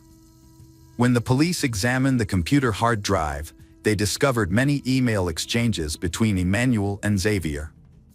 Some of the emails were particularly revealing about the relationship between the two. One email sent in the early morning of April 6 attracted special attention from the police. These accumulated details led investigators to the crime in which Emmanuel may have assisted Xavier in his escape. However, the police team's work has yielded results. They discovered a copy of a petition obtained years ago by former members of the sect. These people fled in fear after Christine offered to have sex with all the men to identify the chosen tie. The important revelation about this sect, including the wealthy members who provided the main financial support, has helped investigators better understand the work. They believe that this environment may have provided Xavier with the necessary support and substance. Therefore, all former members of the Philadelphia church were examined and followers of the sect were followed, hoping to find connections through conversations or emails. Despite efforts, no murder weapon was found. Xavier's cell phone records helped police track his movements in the country. Xavier's last known trace was recorded on April 15 from a security log. Based on the type of bag Xavier was carrying, police suspected that he may have been carrying a weapon. While everything suggested that Xavier might have committed suicide in the forest, the police conducted a thorough search of the dense forest, but without any results. This led to the hypothesis that Xavier might have sailed the boat to another country. Therefore, an international arrest warrant was issued on May 4. The Nantes police contacted the National Fisheries Monitoring Center to verify whether Emmanuel or Xavier owned a motorboat or a sailboat. The police did not find sufficient information, but Emmanuel was summoned to the Nantes police station for further questioning. When the police asked Emmanuel about the sailboat, Emmanuel claimed it was a coincidence. Emmanuel explained that Emmanuel had given Explorer permission to open his safe in case anything happened to Emmanuel, and that the key to the safe was hidden in a model sailboat in an apartment. According to Emmanuel, the safe contained Emmanuel's will. Despite some suspicious coincidences, the police released Emmanuel. At this point, Emmanuel was only considered a witness. However, the police decided to put pressure on Emmanuel because they suspected that Emmanuel was a possible accomplice. A key discovery was made when police examined all the checks paid to Xavier's company. A $4,200 check signed by Emmanuel, linked to a previously undisclosed bank account in Monaco. Police quickly requested account records, but due to Monaco's strict banking secrecy laws, they would only respond to requests from their own regulators. On September 28, 4 police officers returned to Emmanuel's home. After a long wait, Emmanuel showed up. Emmanuel's apartment was sparsely furnished, with empty liquor bottles scattered around, suggesting that Emmanuel lived a very isolated life. Emmanuel told the police that Emmanuel had not received any letters or phone calls from Xavier. In 2015, a journalist claimed to have received a letter from Xavier stating he was alive. However, after conducting handwriting, DNA, and fingerprint analyses, the letter did not provide any new information. A tip-off about a monk resembling Xavier led police to raid a monastery in Rab Brun sur Aran on January 9, 2018. After a thorough 2-hour search, they concluded it was a case of mistaken identity. Then, on January 18, 2019, Emmanuel died of a heart attack. That same year, authorities arrested a man they believed to be Xavier at Glasgow Airport in Scotland, only to discover it was a case of mistaken identity. Speculation has it that Xavier may be hiding in South America, specifically Argentina, where Xavier can help him avoid being noticed. Despite the passing of the years, the Church of Philadelphia still exists, with members who have been part of the church for nearly 40 years, living in seclusion from the world. Since 2011, the case has been shrouded in rumors and speculation, causing it to stall. Ultimately, Xavier was never found.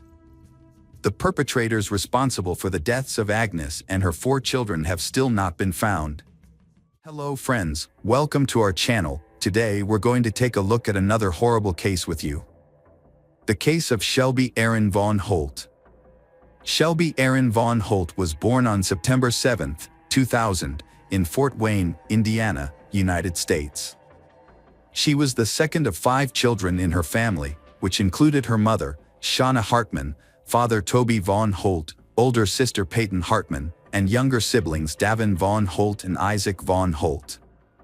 Shelby graduated from Troy Center High School in 2018 and then spent 2 years trying different jobs, including working at a steakhouse, as she searched for her ideal career. She seems interested in pursuing a career in the therapeutic field, but has not yet made a final decision on her area of expertise. At 20 years old, Shelby was living life to the fullest. Her cheerful personality made her a beloved presence at social gatherings, and she loved to dance, sing, and spend time with friends.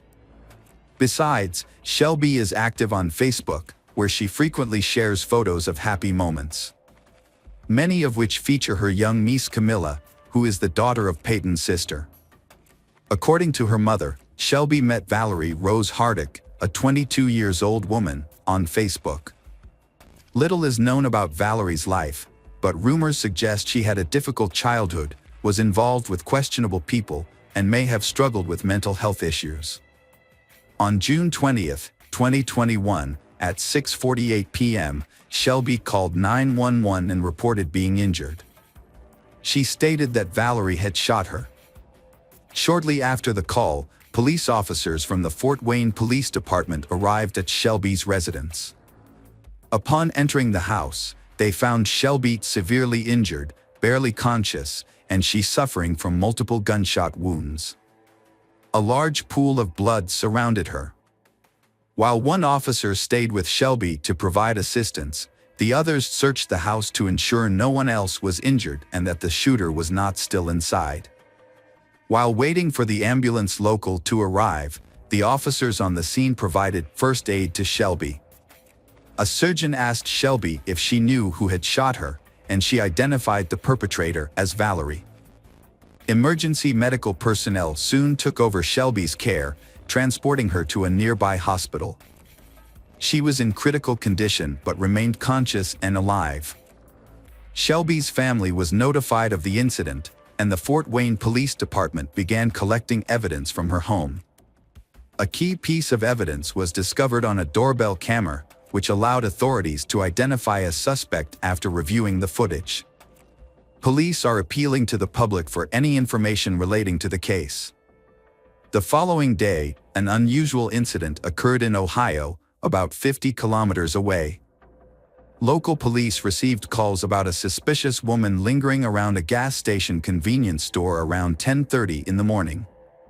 Eyewitnesses reported that the woman had been inside the store and around the gas pumps for about an hour, seemingly trying to see the credit card numbers of customers as they made their purchases. Police received a call from a man who reported encountering the woman at the convenience store. Accordingly, the woman had pointed a gun at his back. Following this report, police officers arrived at the gas station with caution, where they found the woman still present. She was arrested without any violent incidents occurring. The woman, identified as 22 years old Valerie Rose Hardick, was found to be in possession of a 9mm handgun that matched the one used in the assault on Shelby. Shelby's previous statement identifying her attacker as Valerie, coupled with this new evidence, further solidifies that Valerie was the perpetrator. Furthermore, Valerie's car matched the one captured by House Shelby's doorbell camera, which was seen leaving the scene moments before Shelby made her emergency call. Valerie was arrested and taken to the county correctional facility, where she awaited her court hearing, despite the ongoing investigation. At the same time, Shelby was fighting for her life after being shot with a 9mm gun. Shelby suffered severe injuries to her chest and abdomen. To help her recover, doctors put her in a medically induced coma and did everything they could to save her. Unfortunately, 3 days after the violent attack on June 22, 2021, Shelby's body could not recover from the injuries, and she passed away. According to Shelby's mother, her daughter died after undergoing 4 complex surgeries on her abdomen that were unsuccessful.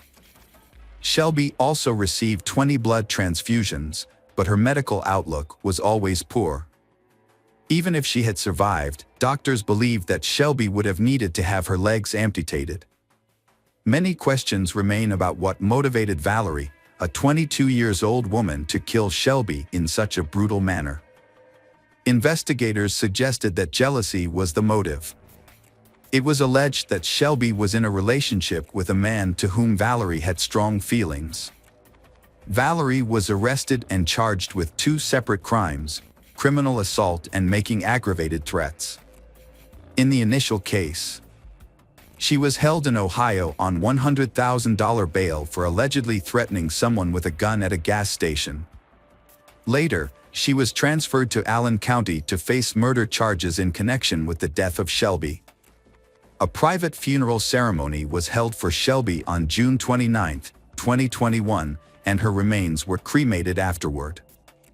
As the murder trial progressed, Valerie Rose Hardick entered a plea agreement in early 2022.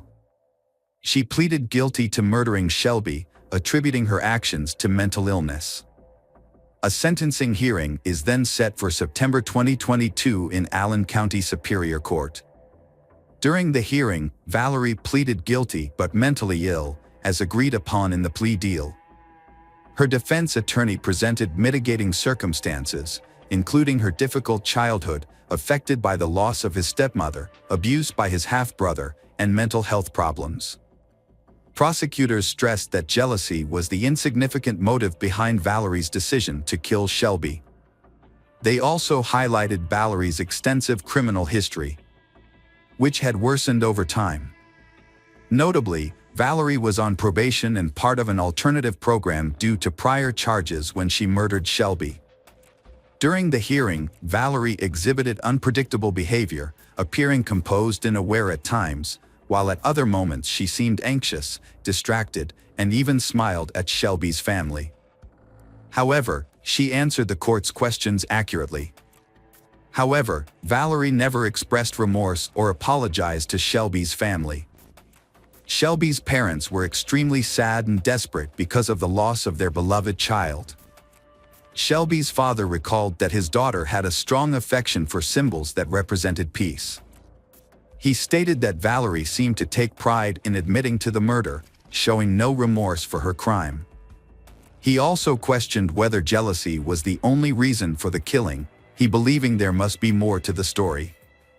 He vowed to continue seeking answers about the tragedy. He also expressed concern for Valerie's children, who would undoubtedly suffer as a result of their mother's actions.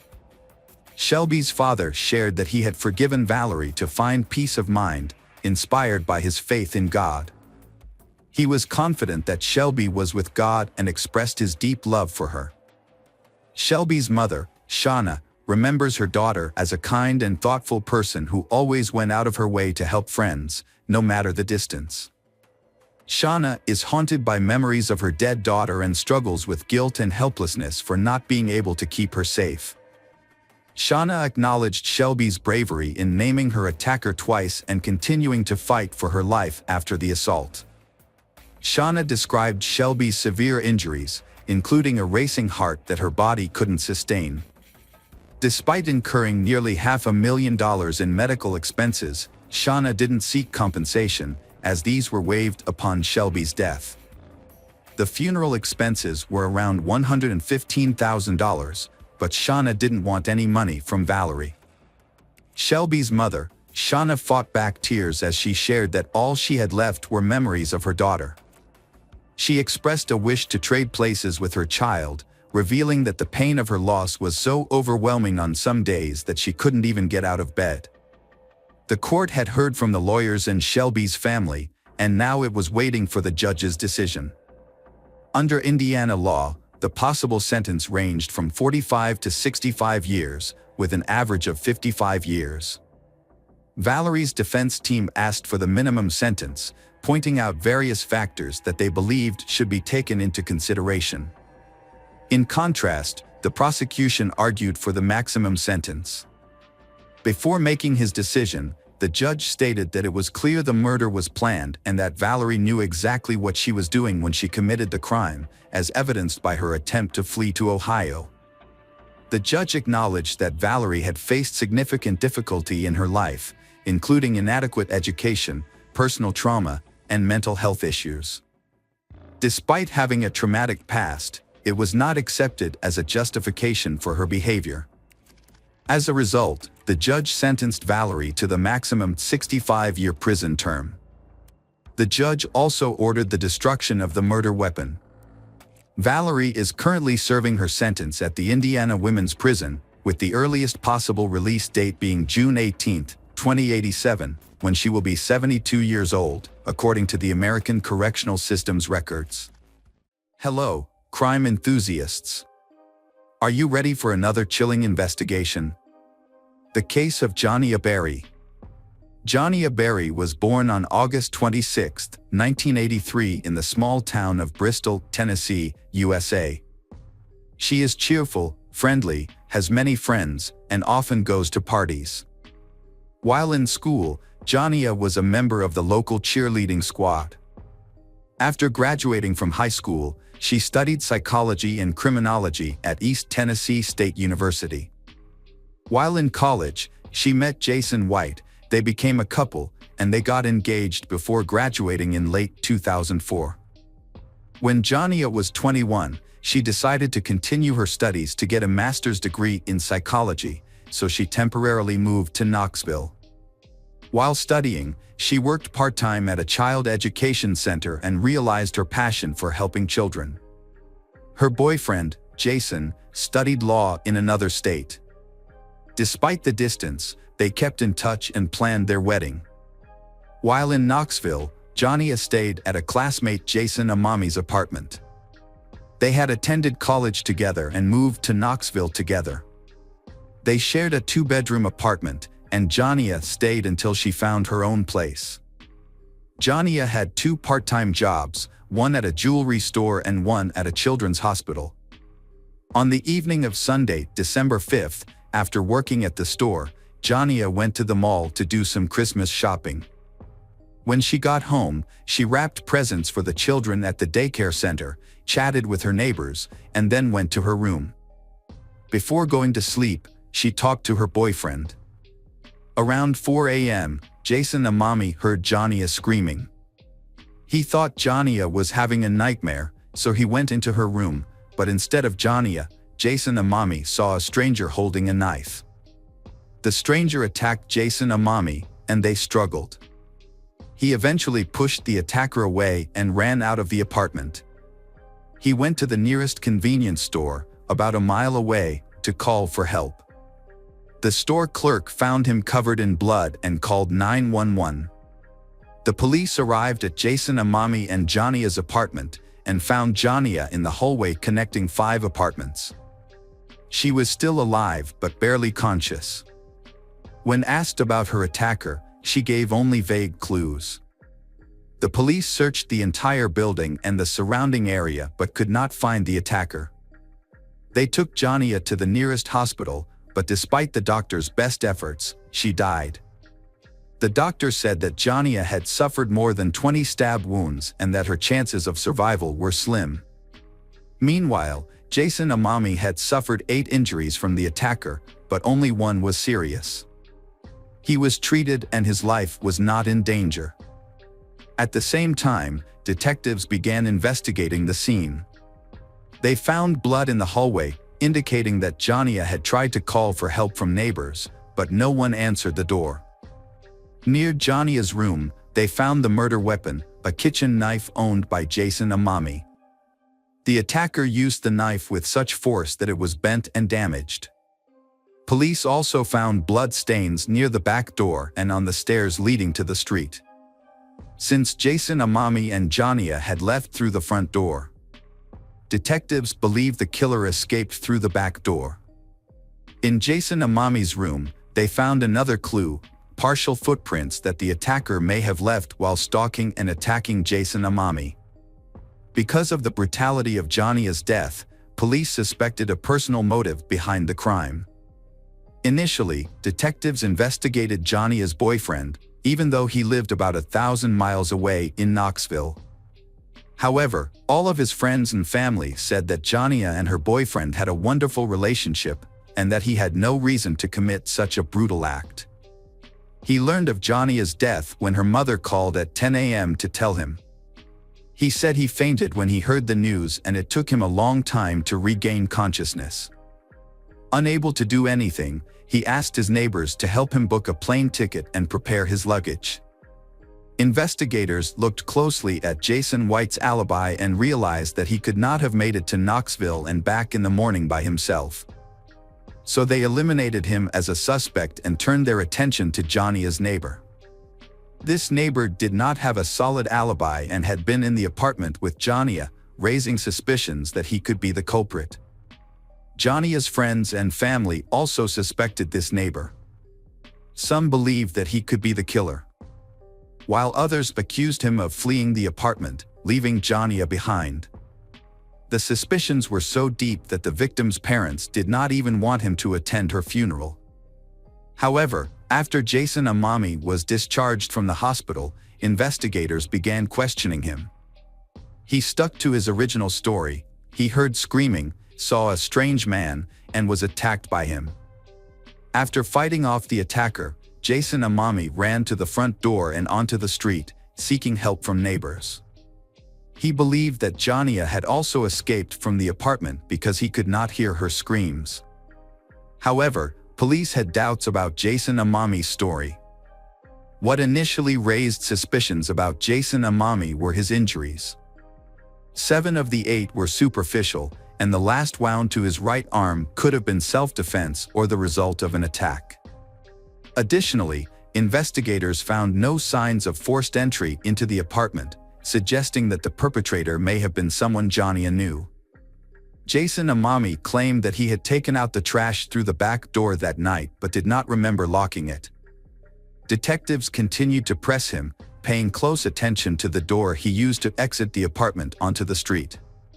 Jason Amami insisted that he had exited through the front door, but police suspected that he might be lying.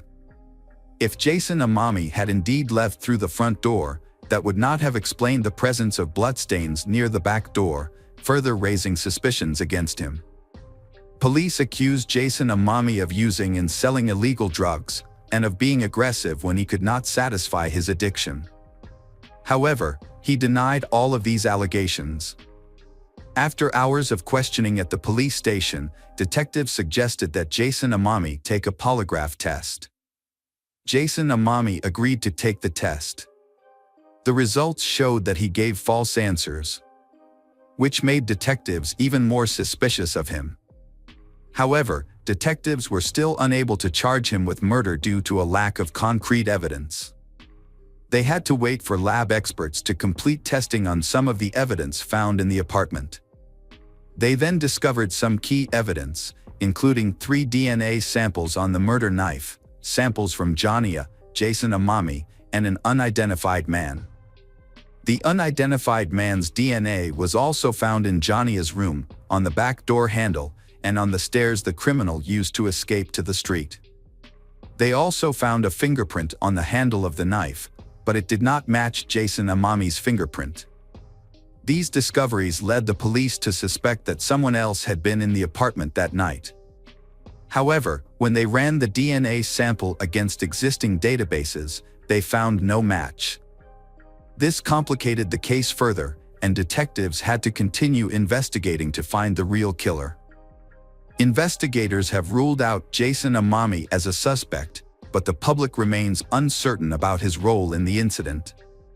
They believe that Jason Amami abandoned his friend and ran away instead of protecting her. However, it is worth noting that after the accident, Jason Amami began to suffer from post-traumatic stress disorder. A key finding was later revealed: the polygraph operator had misinterpreted the test results, and there was no indication that Jason Amami was lying. Additionally, there was no concrete evidence that Jason Amami was involved with illegal substances. They eventually concluded that this was used as leverage to frame him. More importantly, however, doctors initially underestimated the severity of Jason Amami's injuries. In fact, he had suffered severe damage to his lungs and neck, with little hope of a full recovery. Due to inaccurate information reported about Jason Amami's health, the insurance company only covered 25% of his medical expenses, leaving Jason Amami facing serious financial hardship. After eliminating Jason as a suspect, police began questioning him as a witness. Based on Jason's testimony, they attempted to create a rough description of the attacker. However, this was made more difficult by the fact that Jason could not see the attacker's face clearly. The apartment was too dark and the attacker lunged at him as soon as he entered the room. Investigators also discovered several suspicious items in the room, including a hat, a record player, and a stereo near the back stairs. At first, they thought these items might belong to Jania or Jason, but Jason denied owning them. This led them to suspect that these items might have been left behind by the killer. Police shared a rough sketch of the suspect with the media, and they subsequently received hundreds of calls from the public. Many people reported individuals who matched the sketch, prompting detectives to pursue each of these leads. One of the prominent clues led investigators to a group of teenagers who had broken into homes with the intention of burglarizing. One member of the group, a 19-year-old named Michael, matched the sketch of the suspect. The police began searching for Michael, but this was not easy because he was wanted for burglary. 2 police units joined the search for him, and they eventually found Michael. When interrogating Michael, investigators immediately noticed his shoes, which had a pattern similar to the footprints left by the killer. They collected Michael's DNA and fingerprints and sent them to experts for analysis. During the interrogation, Michael revealed a surprising piece of information: he and a friend had entered Jania's apartment that night. According to Michael, they planned to rob, but his friend attacked Jania with a knife. However, detectives soon discovered inconsistencies in Michael's story. The details he provided did not match the actual events, and there was no evidence of 2 strangers at the crime scene.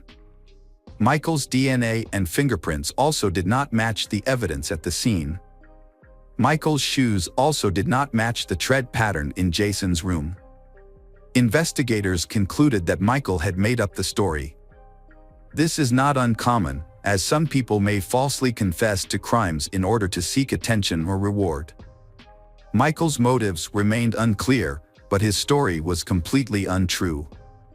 Police subsequently interviewed more than 1,000 potential suspects and collected about 400 DNA samples, but none of them matched the evidence at the scene. Early in the murder investigation, authorities offered a reward for information leading to a solution to the case. The reward grew each month, and by December 2005, it had reached $60,000. The governor then added another $20,000 to bring the case to the attention of the public. Despite many clues, all were dead ends, and the case remained unsolved for many years. In 2007, Jania's parents decided to take matters into their own hands by looking into changes in state law. They noticed that the killer's fingerprints and DNA did not appear in any databases, which raised suspicions about his brutality. They assumed that the killer had a criminal record, so they investigated Tennessee law. Through their investigation, they discovered that, according to Tennessee law, fingerprints and DNA samples could only be collected from convicted criminals. So Jania's parents expressed their desire to change this law. They played a key role in drafting a new law that required fingerprints and DNA samples to be collected from all people arrested for violent crimes. After gaining support from the government, the law was passed in May 2007. 2 months later, a breakthrough occurred. Police arrested 22-year-old Taylor Lee Olson for violating the terms of his probation. Olson had a criminal record, including theft, check forgery, and auto theft, and had been arrested several times.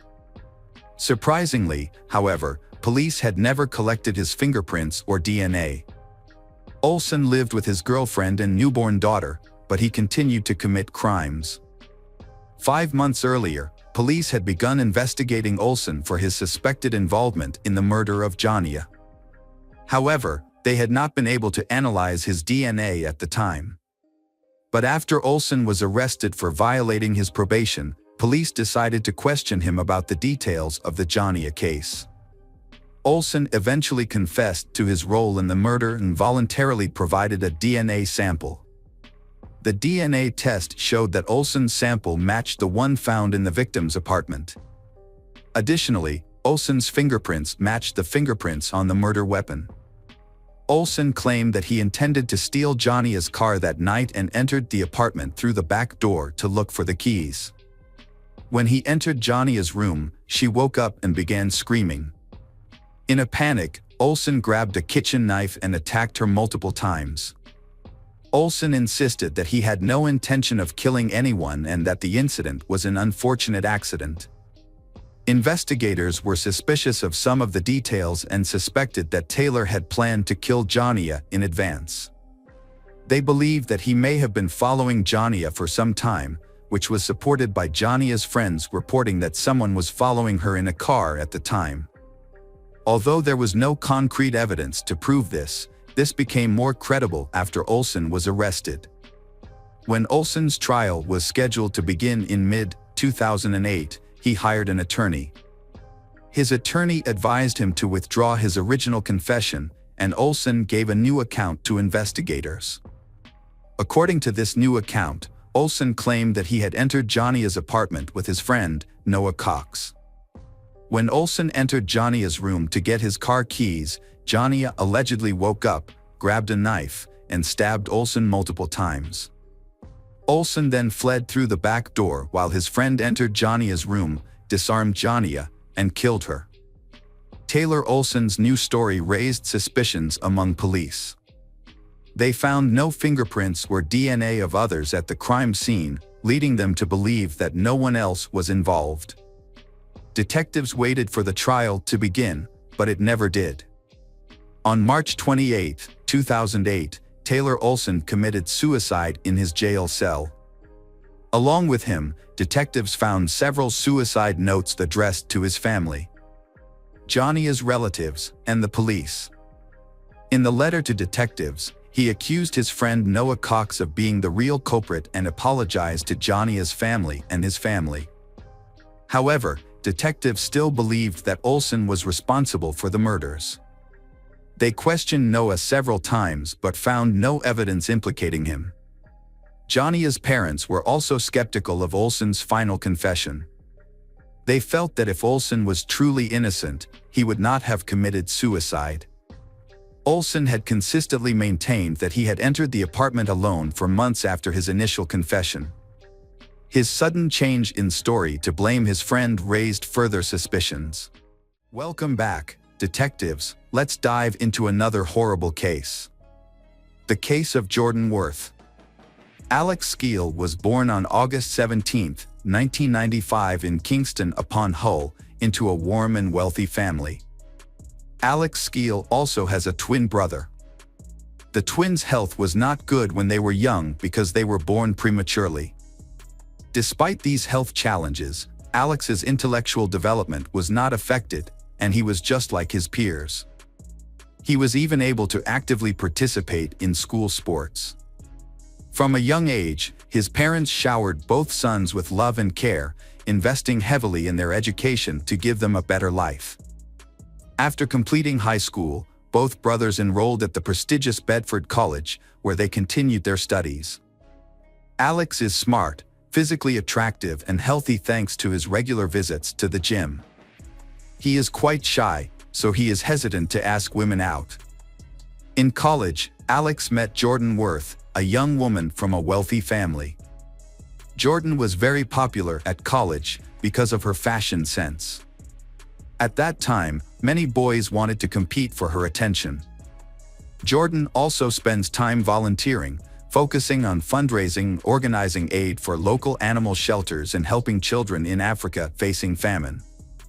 Her charitable efforts are contributions to a better world. Alex's skill fell for Jordan immediately, drawn to her kindness, intelligence, and beauty. Although he thought someone so famous and talented would never notice him, Alex was surprised when Jordan took the initiative to get to know him. They began dating in 2012, when they were both 17. Jordan and Alex, they were called the cutest couple in college. The early stages of their relationship were filled with love, respect, and care for each other. They often showered each other with sweet gestures and exchanged gifts on important milestones. They were often seen smiling and hugging in photos, accompanied by heartfelt messages and declarations of love. To those around them, it seemed like they were destined to be together and begin their journey of lifelong happiness. Jordan and Alex quickly decided to move in together. As students, they relied heavily on the financial support of their parents, who accepted the couple's relationship. Alex's parents even liked Jordan, considering her a responsible and serious girl. Jordan planned to become a history teacher. She had a very good impression on those around her. However, over time, Jordan's behavior began to change. She became more and more controlling of Alex, and the situation got worse. Alex felt pressured to report her every move to Jordan. Jordan checked his personal correspondence, including his phone, emails, and social media, without hesitation. She often exploded in fits of jealousy, but Alex, being in love, tried to ignore this behavior. When Jordan began to choose his clothes, forcing him to wear only what she picked. Over time, Jordan continues to limit Alex's social life. She decides who he can and cannot spend time with, and when, ultimately controlling who he meets. As Alex's relationship with Jordan continued, connections with those around him began to break down. His family and childhood friends were cut off from him, but he seemed oblivious to the situation. Despite their seemingly perfect public image, Jordan was controlling Alex's interactions, deleting his phone contacts without his knowledge and blocking his loved ones. She also responded to messages on his behalf, often being rude and insulting. Jordan would delete chat histories, leaving Alex unaware of what he had said to others. As a result, people began to distance themselves from him. Alex's twin brother noticed that Jordan was preventing them from communicating with Alex. At the same time, their parents also noticed changes in Alex's behavior, causing them to become concerned. Alex began to pull away from his family and those close to him. He stopped visiting, even on holidays. When his mother tried to reach out, she was met with rudeness. On the rare occasions she managed to speak with him, she urged Alex to end his relationship, warning that it would not end well. However, Alex refused to listen and defended Jordan, insisting she cared for him and meant no harm. The family soon discovered that Alex's girlfriend was behaving in a controlling manner. Jordan had convinced him to drop out of college, quit sports, and get a job. She then controlled his income, spending it on herself and entertainment. Concerned about Alex, his parents tried to intervene and convince Alex to leave Jordan, but he refused to listen to their concerns. In 2013, During Jordan's 18th birthday celebration at a country hotel, Jordan's behavior became alarming. As night fell and the guests began to leave, she disappeared without a word. Alex frantically searched for her, and the next morning Jordan stumbled back to their room, heavily intoxicated. When Alex asked where she had been, Jordan attacked him with aggressive actions and words. 2 months later, at Alex's 18th birthday party, Jordan got into a fight in front of his family and friends. Jordan assaulted a 15-year-old neighbor girl who was an acquaintance of Alex's family and had been invited to the party. Jordan saw the woman's intimate behavior with Alex, and Jordan became angry and attacked the girl by pulling her hair and scratching her face. Although Jordan eventually calmed down, the incident exposed her true nature to everyone present. Alex's parents and brother advised him to end the relationship because of Jordan's aggressive and unreasonable behavior. Alex took their advice for the first time and admitted that Jordan had overreacted. Alex spoke to Jordan that night, telling her that he had decided not to move back into their apartment and would instead live with his parents. After the breakup, Alex continued his studies and continued working, gradually losing contact with Jordan. On New Year's Eve 2014, Jordan surprised Alex by calling to tell her she was pregnant. Alex was surprised and delighted. Jordan apologized for not sharing the news sooner, fearing that he would no longer want to see her. When Alex's parents learned that they were expecting a grandchild, they invited Jordan to move in with them. Jordan accepted their offer and moved in with them.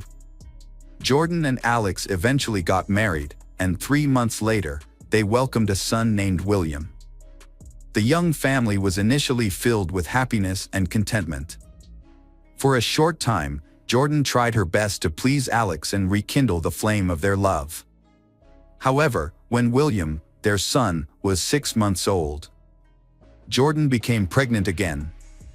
As the due date approached, Jordan became increasingly irritable and demanding, insisting that they move out of his parents' house immediately. Attributing her behavior to hormonal changes, Alex finally gave in and rented a place for them in the city. In the summer of 2015, Alex and his wife Jordan welcomed their second child, a daughter named Alice. Alex was overjoyed and felt grateful for his family. However, after the move, Jordan's behavior changed and her controlling nature resurfaced. She forbade Alex from communicating with his family and prevented his parents from seeing their grandchildren. Despite this, she continued to accept financial help from them and would occasionally even ask Alex to request money from his parents. Within a few months of marriage, Jordan psychologically manipulated and dominated her husband, stripping him of his autonomy and subjecting him to her complete control. She frequently belittled and insulted him, gradually escalating the abuse. The situation began when they were renovating their house, and Jordan became increasingly dissatisfied with Alex's efforts. One day, Jordan became angry after Alex expressed his frustration. In a fit of rage, Jordan threw a hammer at Alex's head, causing a deep gash. As Alex clutched his wound in shock and struggled to stay conscious, he begged Jordan for help or to call an ambulance. However, Jordan responded with indifference, telling him to crawl away and die. Jordan then left Alex without help, going into another room to watch television. The next 3 years of Alex's life were marked by non-stop moral and physical suffering. Despite this, his deep-seated depression numbed him to the escalating threats and abuse he faced. He continued working to provide for his family, but his frustration and discontent with his wife grew. Alex endured humiliation at home, being forced to sleep on the floor without a bed, blanket, or pillow, and no longer allowed access to the kitchen. He was forced to eat leftovers, often leaving him hungry, as Jordan controlled his finances, taking all his money, preventing him from buying anything outside the house. Jordan also disrupted Alex's sleep. Whenever Alex fell asleep, she would brutally attack him, hitting him on the head, cutting him, or pouring boiling water on him. As a result, Alex would wake up in excruciating pain, often bleeding or burned. He would then treat and bandage his wounds with whatever he could find, while Jordan calmly returned to bed. Over time, Alex grew numb to this abuse, eventually losing the will to resist. Alex is facing a brutal life, but neighbors and acquaintances believe the couple had a happy marriage. Jordan presented a perfect image on social media by posting old photos with captions expressing her love for her husband and how lucky she was to have found each other. However, the shocking reality is that she violently attacked Alex, knocked out his teeth and cut his arm with a knife, leaving deep wounds. Furthermore, Alex suffered severe burns and was unable to seek medical help, forced to treat his injuries with makeshift items such as plastic wrap and adhesive tape at home. The couple's neighbors frequently heard screams coming from the house, prompting some to call the police out of concern. However, whenever this happened, Jordan would convince the officers that everything was fine and they would leave. During a subsequent police visit, one of the officers noticed that the husband, Alex, had a fresh wound with blood running down his arm. He also appeared malnourished and had various bruises on his face. When Jordan tried to explain that her husband had mental health issues and sometimes harmed himself, the officer was unconvinced. Instead, they called paramedics, and Alex was taken to the hospital. The doctors were extremely worried about Alex's condition when he was admitted to the hospital. He was almost lifeless, and the severity of the injuries, especially on his arms, Alex's body was severely burned, with second and third-degree burns covering significant areas. His physical condition was extremely weak. Further examination revealed that the ligaments in Alex's shoulder were severely damaged, possibly due to repeated beatings. There was also a deep gash on his forearm, and the doctor found that Alex had lost several teeth and had multiple hematomas. At that moment, Jordan rushed into the hospital, insisting on Alex being discharged and emphasizing that she was responsible for Alex's health. Although Jordan insisted that nothing unusual had happened and that these were self-inflicted injuries, her tone did not convince anyone. Therefore, it was decided that she would be taken to the police station for further questioning. Initially, Jordan denied any wrongdoing, maintaining Alex was self-harming. However, when Alex's parents arrived after visiting him in the hospital, Jordan's story changed. She began to describe in detail the abuse she inflicted on Alex, claiming she treated him like a dog and that he couldn't escape her. At the same time, Jordan alleged that Alex's supposed infidelity and deliberate provocation led to her violent behavior. She also stated that he was mentally ill and had a history of self-injury. Alex's parents refuted these claims, but Alex himself was initially hesitant to testify against his wife. It wasn't until after receiving medical treatment and counseling that Alex felt brave enough to share the horrific experiences he endured at home over the years. Jordan wasn't overly concerned about her upcoming trial, expecting at most an administrative penalty. However, after all the testimony was heard, the judge found 22-year-old Jordan Worth guilty of serious charges. These included deliberately causing severe bodily harm, both physical and emotional abuse, and controlling behavior. Jordan was sentenced to 7.5 years in prison. Not even her status as a mother of 2 young children reduced the severity of the sentence. The court's decision shocked Jordan. Jordan's children remained in the care of their father and grandparents while she served her sentence. After years of recovering from her trauma, Alex now devotes her time to helping others, especially victims of domestic violence. After serving 5 years of a 7.5-year sentence, Jordan is set to be paroled on July 4, 2023. As part of her parole, she is prohibited from contacting Alex Skeel and their children. Jordan has started a new life, is engaged to Adam Steph, and is expecting their child. Welcome back, mystery lovers. Today's case is going to keep you on the edge of your seat. The case of Diogo Goncalves. Diogo Goncalves, born in 1999 in the city of Albura, Portugal, is an only child in a poor but hardworking family. His family made a living mainly from the unstable tourism industry. His parents always considered Diogo a good son. Those who knew him described Diogo as kind, responsible, hardworking, reliable, and very friendly. He enjoyed making friends and was close to his family. Diogo attended high school in his hometown. After graduating, he began studying computer science. To pay for his studies and living expenses, Diogo applied for a job at McDonald's in 2015, at the age of 16. When he was 17, his life suddenly took a major turn when his father suffered a stroke and fell into a vegetative state. That same year, while Diogo and his mother were trying to cope with his father's difficult situation, another tragedy occurred. Diogo's mother, who had always supported him in his studies and upbringing, was involved in a traffic accident. While she was on her way to work at the shopping mall where she worked as a cleaner, a car hit her, dragging her for several meters and causing her to die from her injuries. Although the driver fled, the police identified him and brought him to court.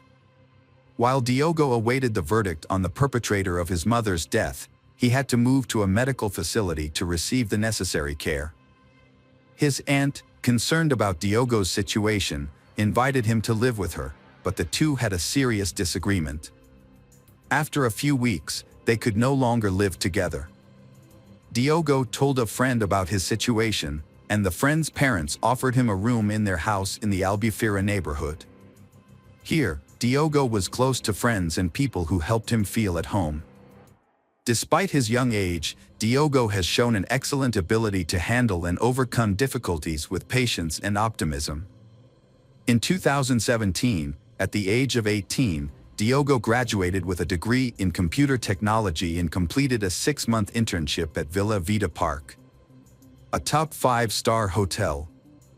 Diogo's abilities impressed the directors, and they offered him a job at the hotel as a technician. In 2018, Diogo decided to accept the offer and left the fast food chain where he had worked for almost a year as a shift manager.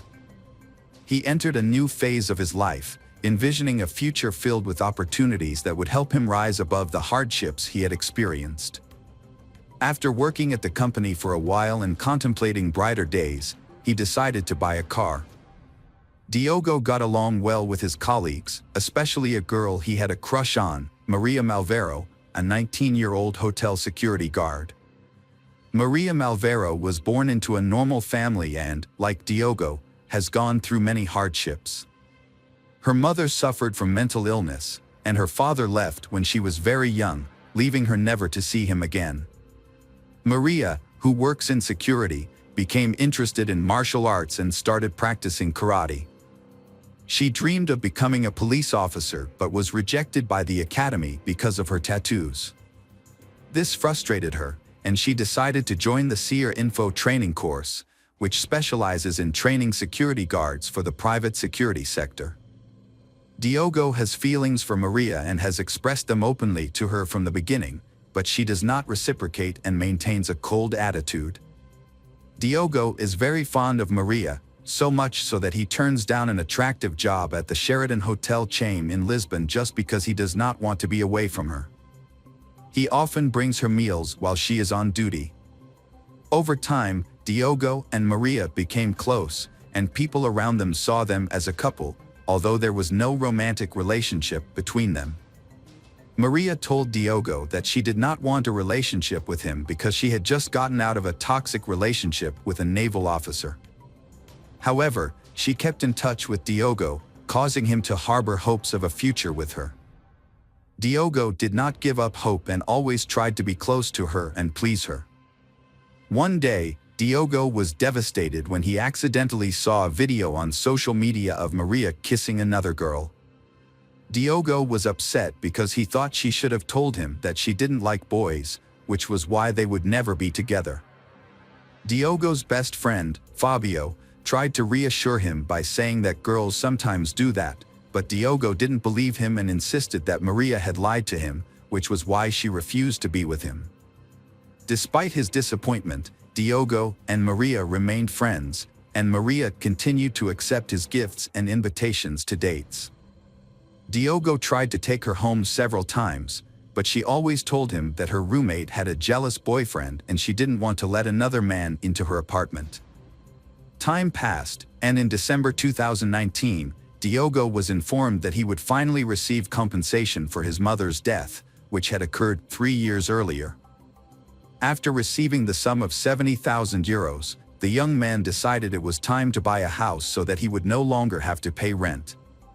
Diogo shared the news of his mother's insurance money with Maria. A few weeks later, Maria decided to quit her job at the hotel.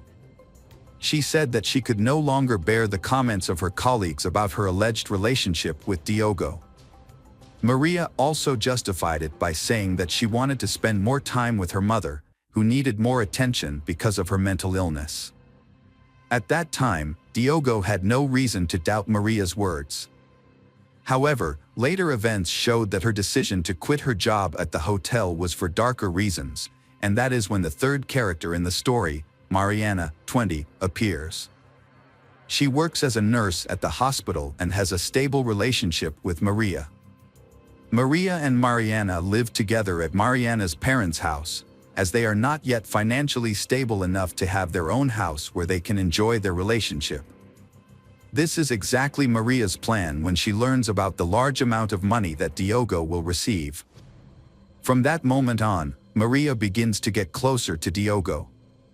It turns out that Maria has shared information with Mariana, and together they decide to trick Diogo into gaining access to his bank account data and steal the money he received.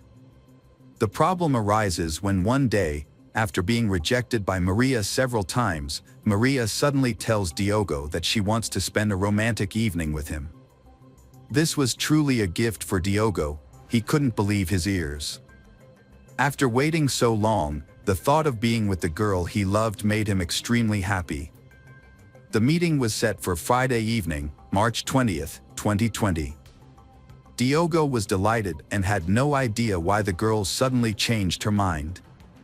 As soon as Diogo entered, Mariana gave him the orange juice she had brought herself, but the drink contained an unexpected ingredient: 3 ampoules of diazepam, a central nervous system drug with anti-anxiety and sedative effects. Mariana was the one who suggested using this substance, having stolen the drug from the hospital where she worked. Mariana's plan was to anesthetize Diogo, access his bank information, and possibly manipulate his fingers to bypass the phone lock. Mariana is said to have waited in a car outside the house while her friend carried out the plan. She even texted Maria several times to see if the drug was working, as it took longer than she had anticipated. The situation inside the house became increasingly tense. Diogo did not understand what was happening and began to get anxious. Maria then tried to calm him down by promising to dance erotically, but first, she had to tie him to a table. After being in that position for a few minutes, Diogo panicked and asked Maria to let him go, but she became aggressive and began to beat Diogo. Using her martial arts skills, Maria overpowered Diogo, knocked him to the floor, and wrapped her arms around his neck, preventing him from breathing. According to Mariana, Maria then told her to go inside the apartment, and when she entered, she found Diogo lying on the floor. Mariana asked Maria what happened and criticized her for going off plan. The original plan was just to steal the key and take his money. When Diogo was unresponsive, Mariana performed CPR. However, when he regained consciousness, he became very agitated and tried to attack Mariana. In response to Diogo's reaction, Maria overpowered him by grabbing him from behind, throwing him to the floor, and strangling him again. Diogo lost his life at the hands of the girl he loved. His body was found in Maria and Mariana's living room, and soon after, they began their evil plan. They cut off his thumb and index finger to unlock his phone, log into the mobile payment app, and transfer money. This process lasted for several days due to the daily transaction limit at that time. Since Diogo was scheduled to go to work the next day, Maria and Mariana devised a plan to prevent Diogo's coworkers from discovering his absence. Maria and Mariana impersonated Diogo to text one of his coworkers. The colleague received a message from Diogo's number, saying that he would not be able to come to work and needed a replacement. However, this message seemed like an unannounced absence, which was unlike Diogo, who did not like to change shifts, so the message felt strange to the colleague. The colleague then asked Diogo if there was a problem and was told that everything was fine. The conversation with the hotel staff and people close to Diogo continued throughout Friday and part of Saturday, but these messages were increasingly uncharacteristic of him. On Saturday morning, Diogo's boss received a text message saying that he would not be returning to work because he had met a French woman and was moving in with her. This story seemed very strange to the boss because Diogo was a responsible person and would never quit his job so suddenly. In search of answers, the boss started calling Diogo, but he did not answer. He then received another message saying that he was not well enough to talk on the phone. Diogo's boss replied that he could only calm down if they could talk. He wanted to hear his voice and his explanation for what was happening. The reactions of Diogo's relatives to the messages Maria and Mariana sent convinced the girls to change their plans to explain their boyfriend's sudden disappearance. They decided to make it seem as if Diogo had decided to end his life and planned to dismember his body to get rid of the evidence. Maria later claimed that they were inspired by the TV show Dexter, about a forensic scientist who kills criminals and evades justice by removing traces of his crimes by dismembering his victims. After carrying out their evil plot, they stuffed Diogo's body into a trash bag and put it in the trunk of their car. They went to an ATM and shopped at a mall, where their hugs and laughter were captured on security cameras. They then went to a resident's house to begin dismembering the victim. Finally, Maria and Mariana placed Diogo's body in a black bag and put the rest of the body in a container. Meanwhile, at Mariana's parents' house, Diogo's friends launched a campaign to report him missing and contacted the authorities. They had to wait the required 48 hours to officially declare him missing. Maria and Mariana then left the house. Maria drove Diogo's car to the cliffs near the San Vicente Lighthouse in Cabo. Mariana followed Maria in her car. At around 2 p.m. that same day, Mariana threw Diogo's body off the cliff. She then left Diogo's car nearby. They thought that this way they could make it look like Diogo had committed suicide. Maria had no idea that instead of falling into the sea, the body would get stuck on a rock. They then left together in Mariana's car. They drove about 7 kilometers in 12 minutes to the Inferno Dago waterfall in the town of Tavira, where they threw Diogo's remains into the water. Shortly thereafter, Diogo's car was discovered in a parking lot near the Cabo de São Vicente lighthouse. According to multiple sources, 2 laptops were found in the car. Police were called to the scene and conducted a search on both land and sea. As a result, the body of a young man was discovered, partially covered by a black trash bag. At the same time, at another location on the coast, a French couple was stunned to discover Diogo's head. Diogo's hands and feet were also found after a thorough police search. Investigators said the circumstances of Diogo's death were strange. He was brutally murdered despite being a quiet person who did not associate with people of questionable reputation. Investigators could not find any hostile forces against Diogo. The police continued to investigate and soon discovered that Diogo had received a large inheritance after the death of his mother. Through the wire transfer investigation, they discovered that a large sum of money had been transferred from Diogo's account to Maria. Detectives tracked down Maria to find out why Diogo's money had ended up in her hands. Maria tried to convince the police that she had killed Diogo because he had abused her. Maria claimed that was the reason she had left the hotel before the incident. However, when police examined text messages between the victim and Maria, they found this was not true. Maria said that she and Diogo had become close after she left her job. During her first meeting with the police, Maria claimed that she was the only person responsible for planning and carrying out the shooting. Maria insisted that Mariana had nothing to do with the crime.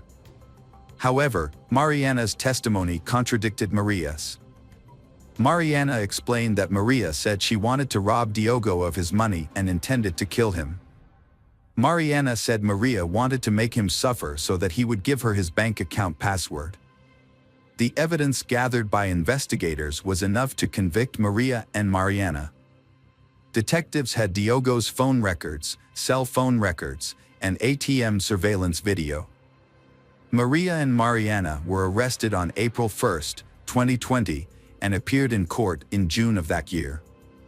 The judge followed Maria's account of the events, and Maria pleaded guilty while repeatedly denying Mariana's involvement in the case. She said Diogo's body had been in a suitcase in a car parked in the garage for 2 days, and that's where the remains were dismembered. The judge then asked Mariana where she was when Diogo's body was dismembered. It was notable that the joints of the body were separated with great precision. All eyes in the courtroom were on Mariana, who was also a longtime nurse. Mariana answered all the questions and said that everyone knew she worked at the hospital, so they suspected that she was the one who dismembered the body. She further explained that using the internet, the matter could be cleared up. The judge ordered Maria and Mariana to be detained because this was a serious crime under the law. The crime was committed in a cold, calculated, reckless, and extremely cruel manner. A few months later, the trial took place on February 24, 2021. In her testimony at the trial on February 26, 2021, Maria stated that she initially sought revenge on Diogo for his violent behavior but did not intend to kill him. She admitted that her goal was to humiliate him. Maria also confirmed that her friend had no connection with Diogo and did not know about the murder. Maria argued that her actions were not motivated by Diogo's money. In addition, Maria and Mariana attended the trial together but avoided looking at each other. It was rumored that after their arrest and imprisonment, they ended their relationship. On April 27, 2021, the court delivered its verdict. Maria was found guilty of aggravated murder, complicity in indignity to a corpse, robbery, unlawful access, fraud, carjacking, and illegal possession of a weapon. She was sentenced to 25 years in prison and ordered to pay €265,000 in compensation to Diogo's father. Mariana was acquitted of murder but convicted of desecration of a corpse, complicity, and fraud. She was sentenced to 4 years in prison for these charges. However, she was released because the charges she was convicted of did not require pre-trial detention until the final verdict was delivered. The court determined that Mariana's attempt to revive Diogo showed that she had no intention of killing him. The judge took into account Mariana's confession, in which she accepted full responsibility for her actions. Despite this, the Portuguese public disagreed with the verdict, considering Mariana as guilty as Maria of the crimes against Diogo. After the verdict, Mariana left the court through the back door, where her father, who had attended all the hearings, was waiting for her. Neither Mariana nor her father would speak to reporters. Hey detectives! Welcome back. We've got another mysterious case to explore. The case of Joanne Nelson. Joanne Nelson was a cheerful and intelligent young woman who values the happiness of her loved ones over her own. Growing up in Hull, also known as Kingston upon Hull, on the east coast of Yorkshire, England, she lived with her parents. Her mother was a teaching assistant, and her father, Charlie, worked as an engineer for the city council. Joanne has a bubbly personality and excels both academically and socially. She is active in sports, enjoying netball, racquetball, and swimming. Although she is happy, she always dreamed of having her own family. Joanne originally pursued a career in medicine but found the role of a nurse difficult. She considered working abroad but eventually chose to work at a job center in Hull to be closer to family and friends. Joanne enjoys helping people find jobs and improve their skills, finding fulfillment in improving the lives of others. One day Joanne meets Paul. Before meeting Joanne, Paul had been in a number of serious relationships.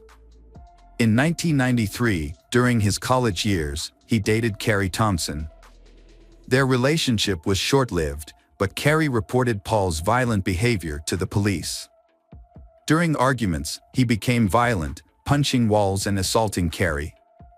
In 1999, Paul met Jenny Mary Clark.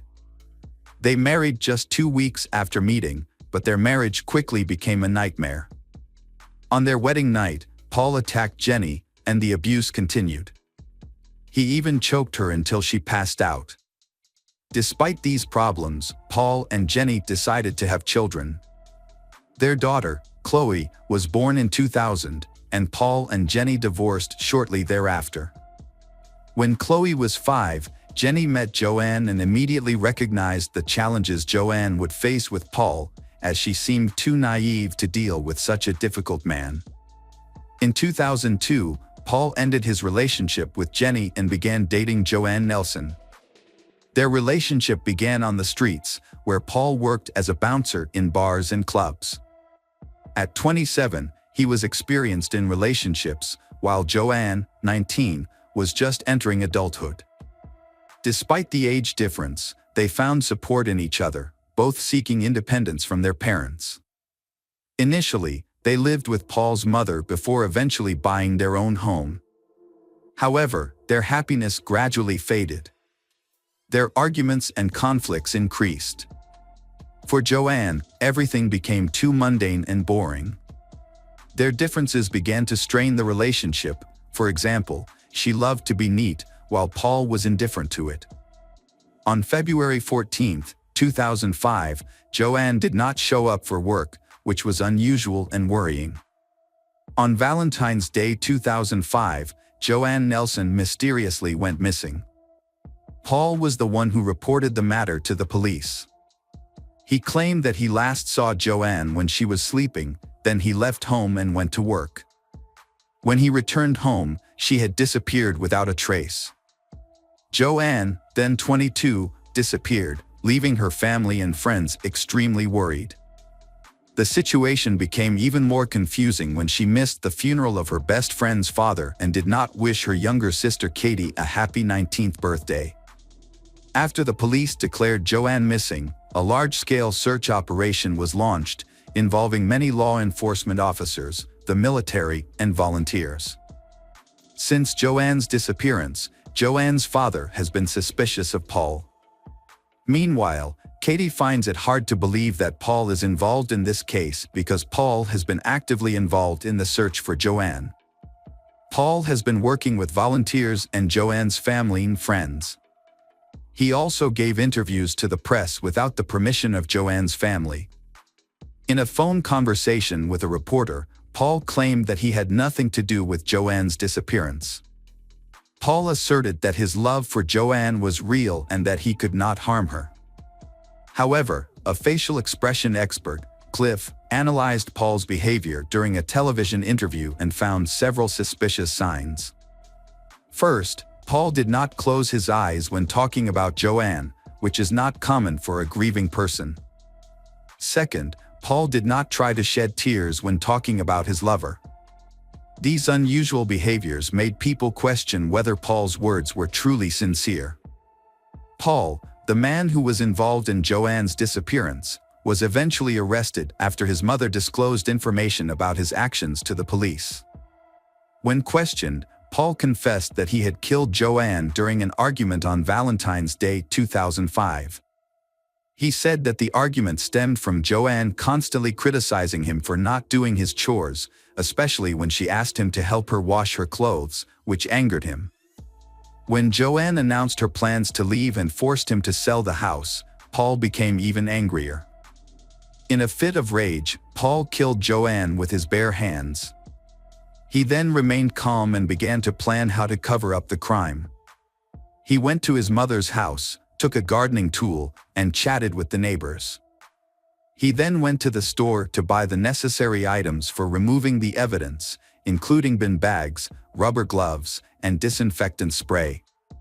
The lead investigator discovered fingernail marks on the back of Paul's hand, which indicated that he had participated in the murder. This evidence confirmed Paul's confession and proved that he had committed the murder. Surveillance videos from a store near the scene of the crime showed Paul acting surprisingly calmly. Using the items he had purchased, he bound Joanne's hands and feet, stuffed her in a bag, and secured it with duct tape.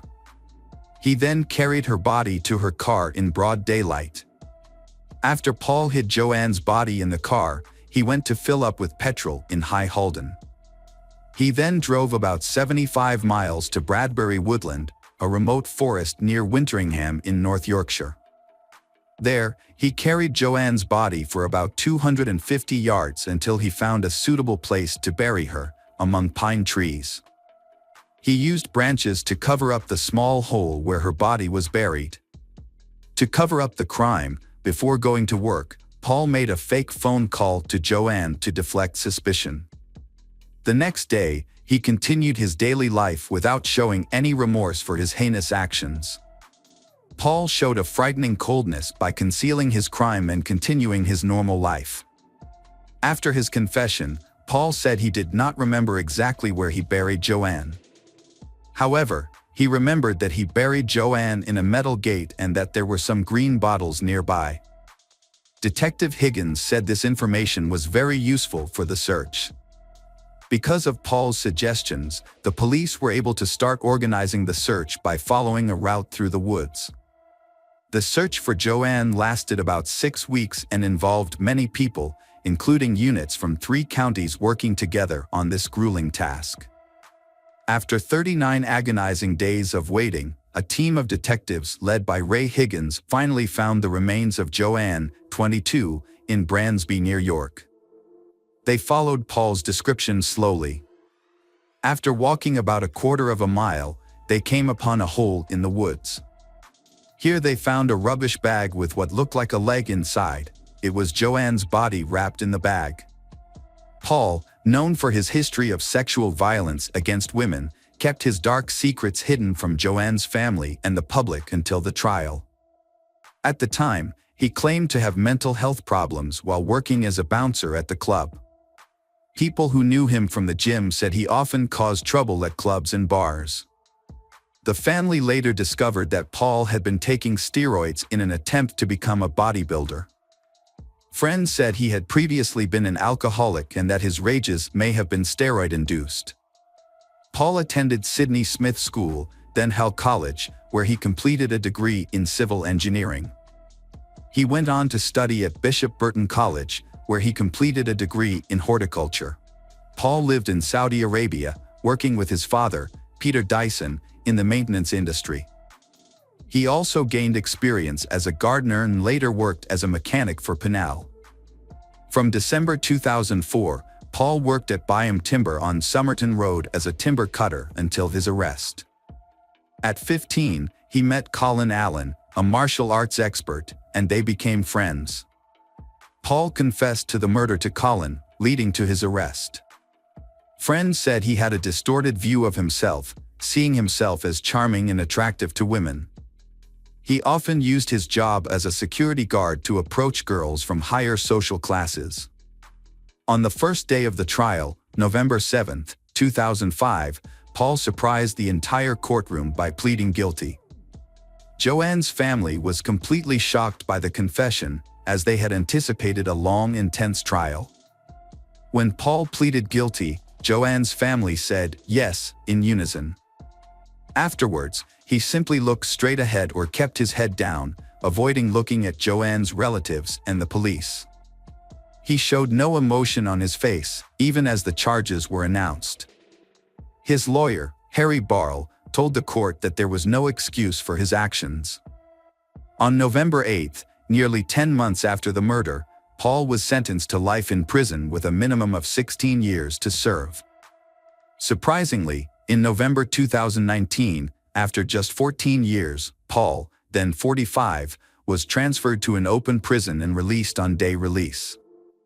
The reason was that the parole board found that Paul had actively participated in a self-awareness development program and successfully completed a social improvement program. The easing of Paul's detention conditions and his day release caused deep emotional distress for Joanne's family. Katie, Joanne's sister, expressed to the media that they felt lost and unsure of how to handle the news.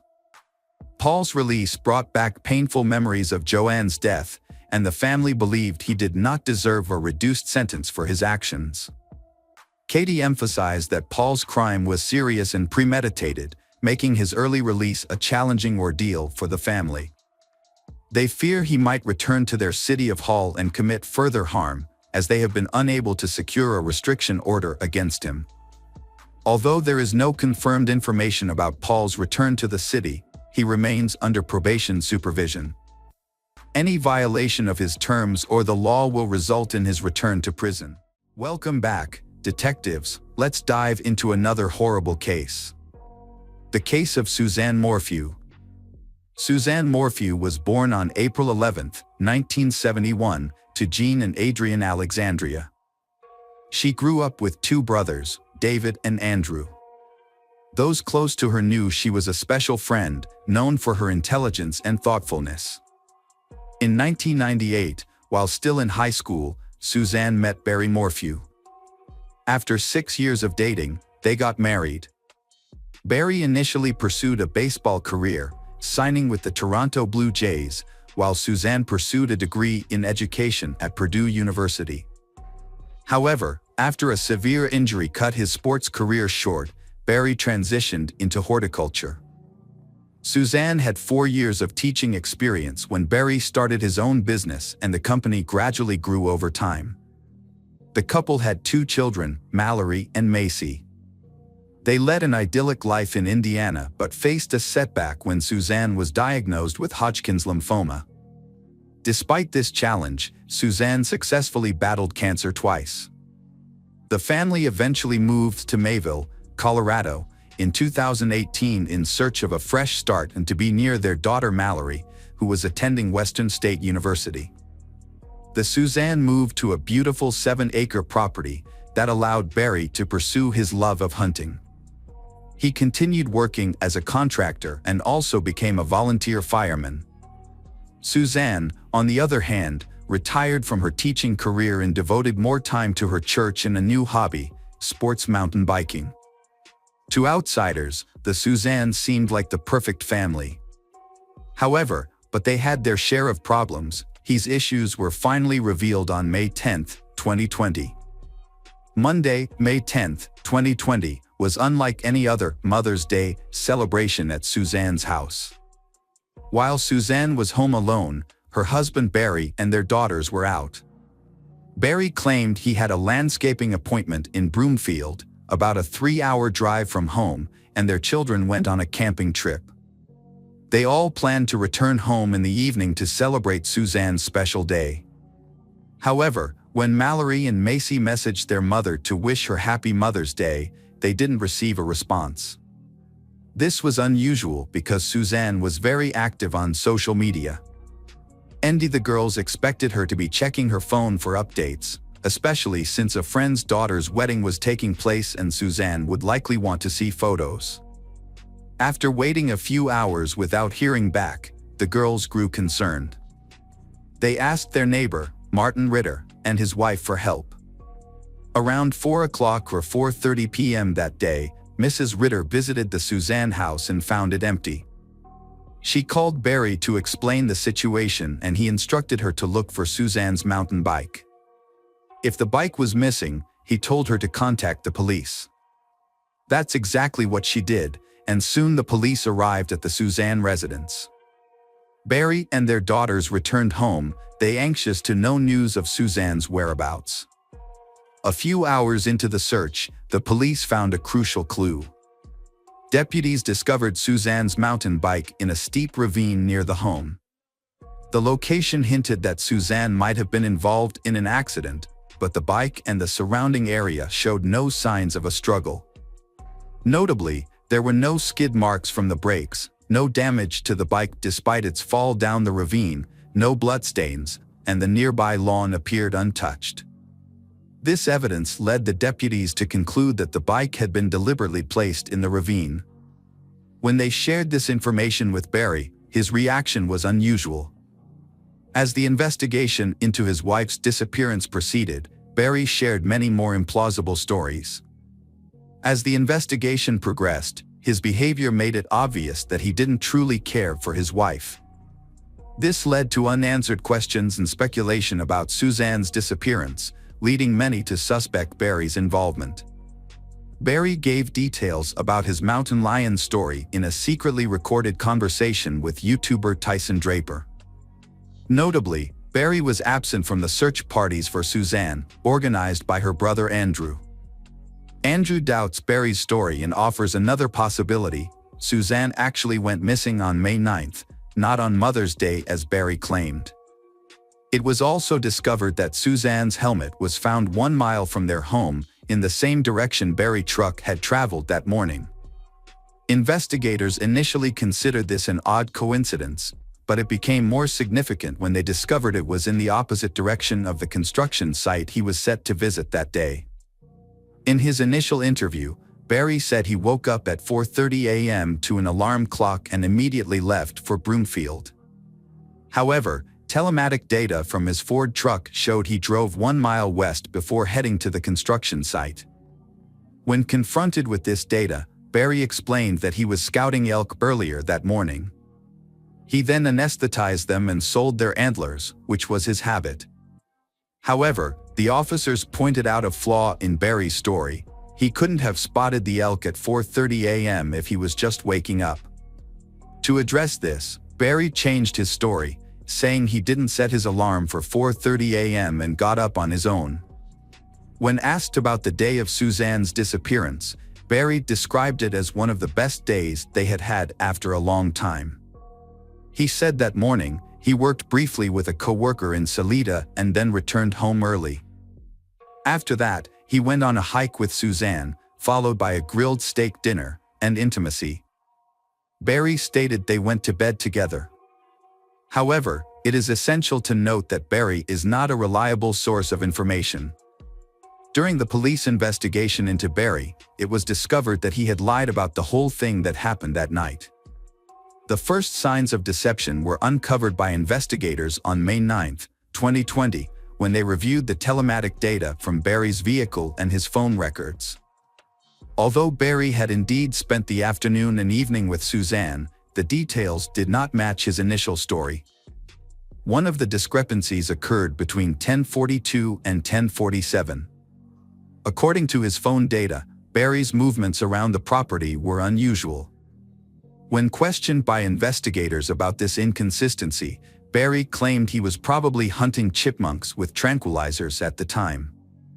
It was also revealed that Barry had switched his phone to airplane mode at 2:47 p.m. and left it in that mode until 10:17 p.m., which further raised suspicions. Additionally, investigators found evidence that contradicted Barry's claim of having a steak dinner with his wife. They discovered only one dirty dish, suggesting that Barry had eaten alone. As the investigation continued, more unusual occurrences were discovered on their plot of land.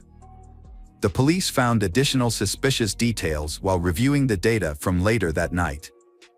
1 hour after Barry claimed to have gone to sleep with his wife at 8:30 p.m., his car was seen backing up 96 feet from the driveway at 9:30 p.m.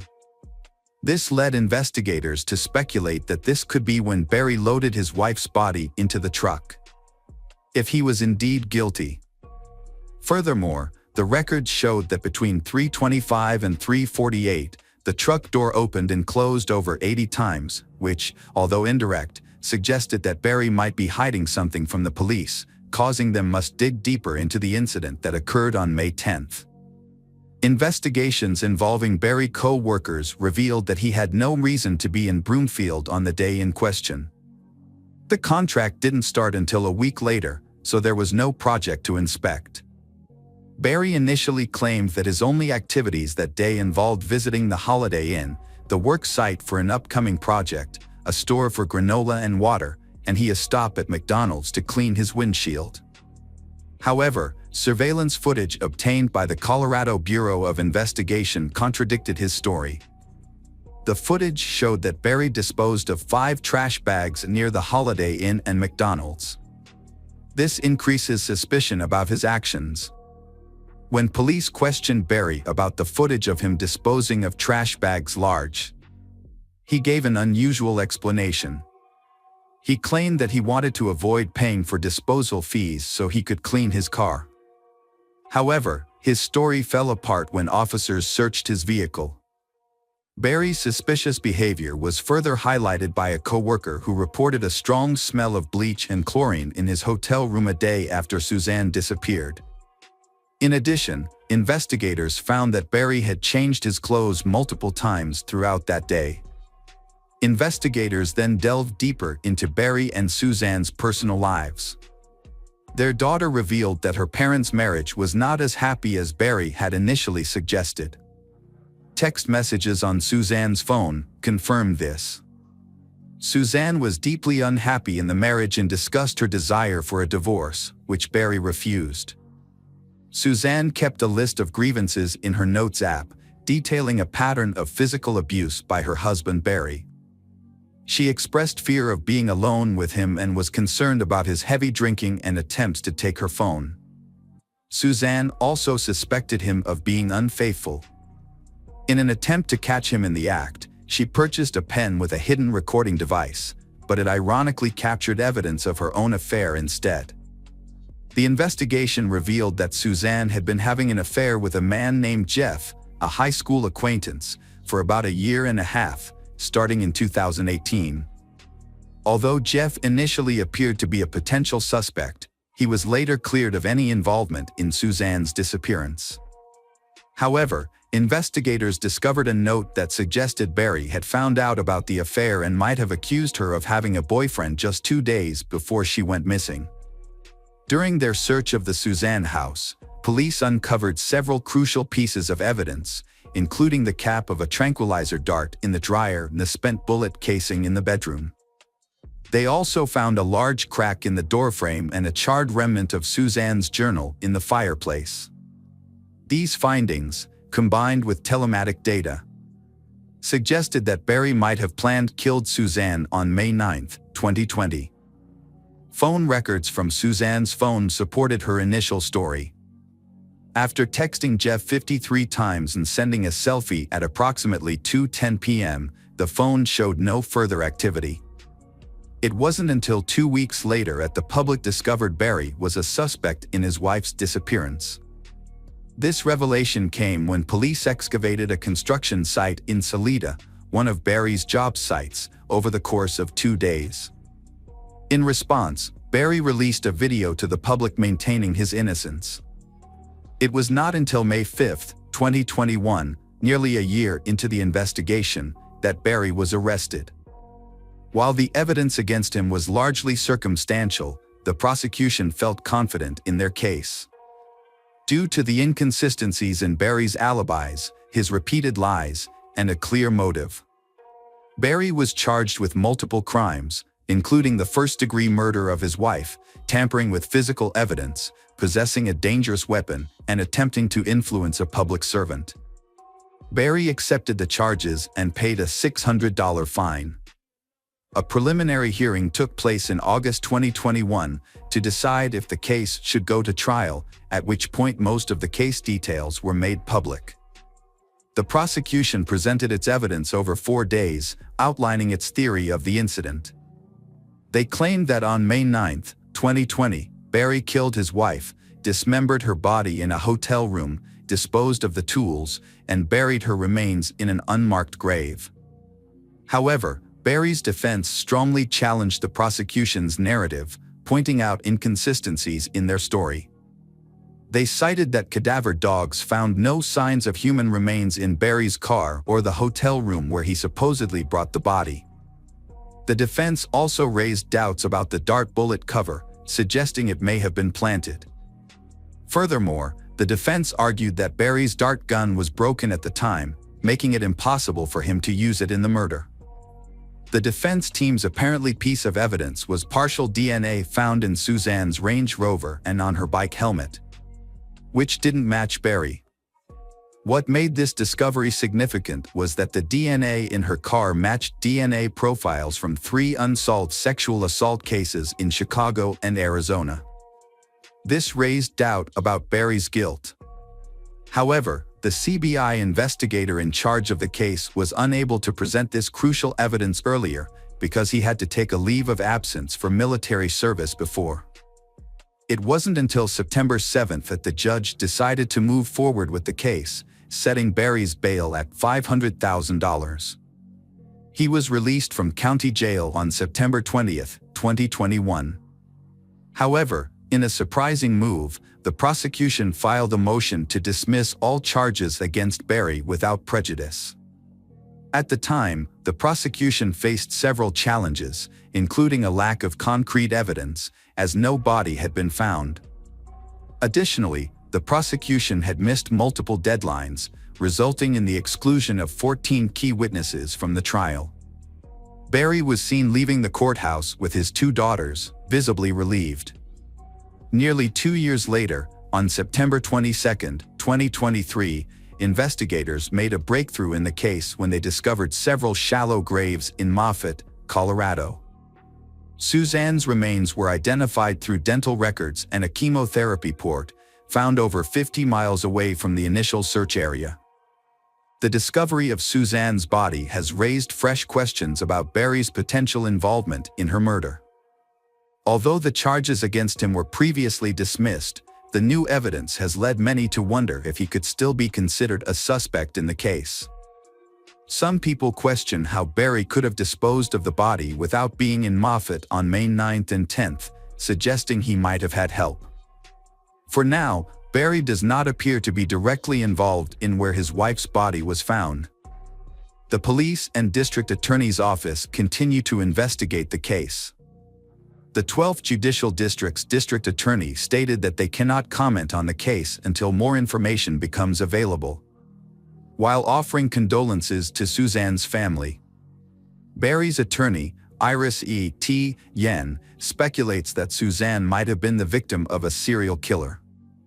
After finding her remains in a cemetery, Iris thinks that law enforcement wrongly accused Barry and hopes that they will admit their mistake.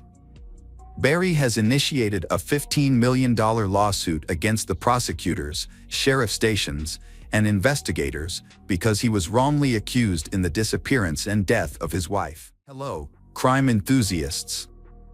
Are you ready for another chilling investigation? The case of Marta del Castillo. Marta del Castillo was born on June 19, 1991, in Seville, Spain, to parents Eva Casanova and Antonio del Castillo. At the age of 17, Marta was a normal high school student like everyone else, then her life changed completely. On January 24, 2009, Marta was in the middle of a conversation with her best friend, Sylvia Fernandez. She abruptly ended the conversation, explaining that she had to leave quickly because her boyfriend, Miguel Carcano, was waiting for her downstairs. Marta told Sylvia that she needed to talk to Miguel to clear up some issues in their relationship and promised to fill her in on everything when she returned. Marta ran into her father in the hallway and he advised her against getting on Miguel's motorcycle. In response, Marta just gave her father a light kiss on the cheek. She left her home at 5:30 p.m., and as the hours passed and she failed to return, her family started to worry. Marta's mother reached out to several people, and they all gave the same answer: Marta was probably with Miguel, who would likely know where she was. However, when they tried to contact Miguel, he didn't answer their calls. As a result, Marta's father decided to visit Miguel's house. Despite ringing the doorbell multiple times, no one answered the door. They eventually got in touch with Samuel Benitez, a close friend of Miguel's who claimed to have seen Marta that night. According to Samuel, Miguel dropped Marta off at his house at midnight, which was plausible considering it was only 11:45. Marta's family became more worried, and at 2 a.m. that morning, they reported her missing to the police. At that point, they had no idea that Marta's disappearance would become one of the most highly publicized cases in the country's history. 4 hours after Marta's disappearance was reported, the police identified Miguel Carcano, Marta's boyfriend, as a suspect. Despite this, a third report was filed at 1:30 p.m. But the authorities failed to take immediate action. The family grew increasingly frustrated with the delay. However, 17 hours after the initial request for help, the police initiated a search for Marta. As time went by, Marta's family took matters into their own hands and started collecting statements from Marta's relatives and friends. They also organized a press conference on January 27, 2009, and initiated a campaign to find her. A large protest took place in Seville the day after Marta's disappearance, with 2,000 people demanding her safe return under the slogan, "We are all Marta." A second demonstration on February 7 drew around 3,000 people, and the case received widespread media attention. After 21 days of searching, the police finally found Miguel Carcano on February 13. The 20-year-old confessed to Marta's murder and revealed that he had dumped her body into the Guave River near his apartment. However, he claimed he did not act alone and implicated Samuel Benitez as an accomplice in disposing of the body. Samuel accepted responsibility for his role in the crime. Further investigation led to the identification of additional accomplices, including Francisco Javier Garcia Marin, aka El Cuco, a troubled minor, Francisco Delgado, Carcano's brother, and Maria Garcia, Francisco Delgado's girlfriend. All 5 suspects were arrested and interrogated, but their statements were inconsistent. Meanwhile, a thorough search for Marta's body in the river began. On February 16, Miguel repeated his statement to a judge claiming he had only admitted to the crime due to police pressure and was not involved in Marta's murder. Miguel Carcano changed his testimony on March 18, claiming that he and El Cuco had violated Marta with a knife before strangling her. He then took Marta's body to Delgado's house and disposed of it in a garbage container. However, Marta's father accused Delgado's girlfriend, Maria Garcia, and theorized that Marta's body may have been destroyed, as Maria Garcia's father worked at a biological waste crematorium. Despite this theory gaining media attention, the police continued searching for Marta's body. On November 16, 2009, El Cuco was moved to a supervised apartment because he had exceeded the maximum time allowed for confinement. He was awaiting trial, which took place in February 2011. El Cuco was acquitted of abuse and murder charges due to insufficient evidence, but was sentenced to 2 years and 11 months in a juvenile detention center for covering up for Miguel. The trial for the 4 defendants Miguel, Samuel, Delgado, Maria Garcia involved in the case began on October 17, 2011. During the trial, Miguel Carcano admitted to hitting Marta with an ashtray during a heated argument, which led to her death.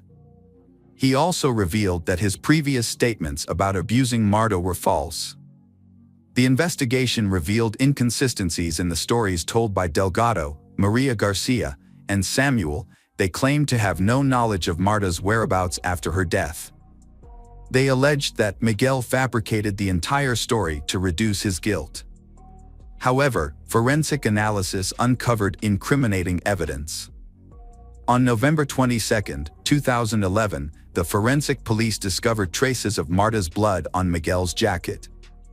A mix of Miguel DNA and Maria Garcia's DNA was also found on a roll of fabric tape. Additionally, a DNA match from Delgado and Maria Garcia was detected on an extension cable, believed to have been used to strangle Marta. This was surprising, given the accused had consistently maintained they had only been at the crime scene early in the morning and had no knowledge of the incident. When confronted with the new evidence, Maria Garcia was accused of violating Marta's body in attempting to cover up the crime. A detailed analysis of the crime scene revealed up to 5 fingerprints on 3 alcohol bottles, with 1 belonging to El Cuco. As the investigation drew to a close, the 4 suspects were under intense scrutiny from the public. Their trials were heavily guarded by the police, and the prosecution presented a substantial case against Miguel. Samuel, Delgado, and Maria Garcia. The trial involved 90 witnesses, including national police officers and experts. The prosecution also presented 30,000 pH monitorings, crime scene photographs, DNA evidence, and other items found at the house on Leon 13. The trial sparked a massive public outcry, drawing large crowds that pushed against the police barrier. The public requested to view Marta's body and also wanted to catch a glimpse of Miguel, the accused. Despite Delgado and Maria Garcia attempting to conceal themselves with hats and sunglasses, however, they were still unable to escape the crowd's attention. A woman approached them, shouting insults, while others tried to remove their sunglasses and pushed them forward, forcing them to reveal their faces to the surrounding crowd. During the trial, El Cuco's mother gave an interview with her face covered, insisting on her son's innocence and stating that neither she nor El Cuco had any knowledge about Marta's body. Despite being labeled a liar by journalists, she received 10,000 euros for the interview. A key witness then came forward, a taxi driver who had given Delgado a ride on the night of the crime. The driver explained that he had been extra cautious with his passengers, as a colleague had been murdered recently. He recalled picking up a bald, bearded man matching Delgado's description, who had a plastic bag and stared at him intently. The driver stated that he dropped Delgado off on Leon's 13th Street, exactly where the crime took place, and charged him €8 for the ride. However, Delgado's defense lawyer questioned the driver's statement, pointing out that the fare for the 2-kilometer ride should have been €5, not €8, which cast doubt on the driver's testimony. Marta's parents took the stand and described the immense pain they were experiencing due to the situation. They had to quit their jobs, start taking psychiatric medication, and even develop depression. Their other 2 daughters, Marta's sisters, were also going through a terrible time. The jury's verdict in January 2012 did not bring the family the satisfaction they were hoping for. Miguel was the only person responsible for Marta's murder and was sentenced to 21 years and 3 months in prison. Additionally, he was banned from living in the city where Marta's family resides for the next 30 years. He to pay part of the trial costs and compensate Marta's parents with €280,000 for the moral damage caused by her murder and disappearance. Each of her sisters was also awarded €30,000. In contrast, Delgado and Samuel were released due to lack of evidence placing them at the crime scene at the time of the murder. However, the following year, they demanded that Marta's family pay for the trial costs, adding to the family's distress. Marta's father expressed his intention to seek justice beyond Spain's borders, as he believed the country's system was outdated. He even considered taking Marta's case to Strasbourg, home to the European Parliament and the European Court of Human Rights. In December 2011, Marta's mother wrote a heartfelt letter to Miguel, who was in prison at the time. She asks him to return Marta's body so they can end the long suffering they have endured. She longed to give Marta a proper burial, where she could visit her, bring flowers, and talk to her. Unfortunately, the letter went unanswered. On January 24, 2012, 3 years after Marta's disappearance, demonstrations took place in various Spanish cities and towns, demanding justice for the young girl. As a result, Miguel faced threats from fellow inmates and attempted to take his own life. He was then transferred to a specialized therapy unit where he had limited contact with the outside world, including no visitors or phone calls. During his imprisonment, Miguel created multiple versions of the crime, with as many as 7 different accounts. This led to several lawyers withdrawing from his case due to inconsistencies. In his latest testimony, presented in 2013, he implicated someone close to him as the perpetrator of the crime. Miguel described an argument between him and his brother, Delgado, over the mortgage for their house at Leon 13. The dispute began when Miguel sent a letter to the family stating that he no longer wanted to cover for Delgado. Miguel stated that a disagreement over a fraudulent loan led to a physical confrontation. The situation became violent and Delgado allegedly threatened his younger brother with a weapon. When Marta intervened, she was fatally struck with the butt of Delgado's gun. After the incident, Delgado made a phone call, but the recipient and the content of the conversation are unknown. Delgado then left the house, leaving Marta's lifeless body behind. El Cuco arrived, and Delgado asked for his help in disposing of the body. They used a wheelchair to transport the body to the Mahala farm in La Neda, where they buried Marta. At first, Marta's parents believed Miguel's story and were grateful to him for telling the truth. They requested that the investigation be reopened, this time focusing on Delgado. However, the prosecution and the judge did not find Marta's statements credible. Marta's father visited Miguel in prison, asking for his cooperation in finding Marta's body. In exchange for Miguel's help, Marta's father offered him a deal. Upon his release from prison, he would give Miguel the house located at Lawn 13, which he had previously purchased. The search for Marta's body became one of the most expensive in the country's history, involving extensive land and sea searches. It seemed impossible for Miguel, Samuel, and another person to transport Marta's body on a motorcycle without incident. During the reenactment, the body fell off the moment the engine started. After Miguel claimed that the body was thrown into a trash bin, the search shifted to the local landfill, which receives all the area's waste. In order to find any relevant clues, the search team estimated that they would need to remove approximately 40,000 tons of waste from the landfill due to the large amount of time that had passed since Marta's disappearance and the massive amount of waste at the landfill.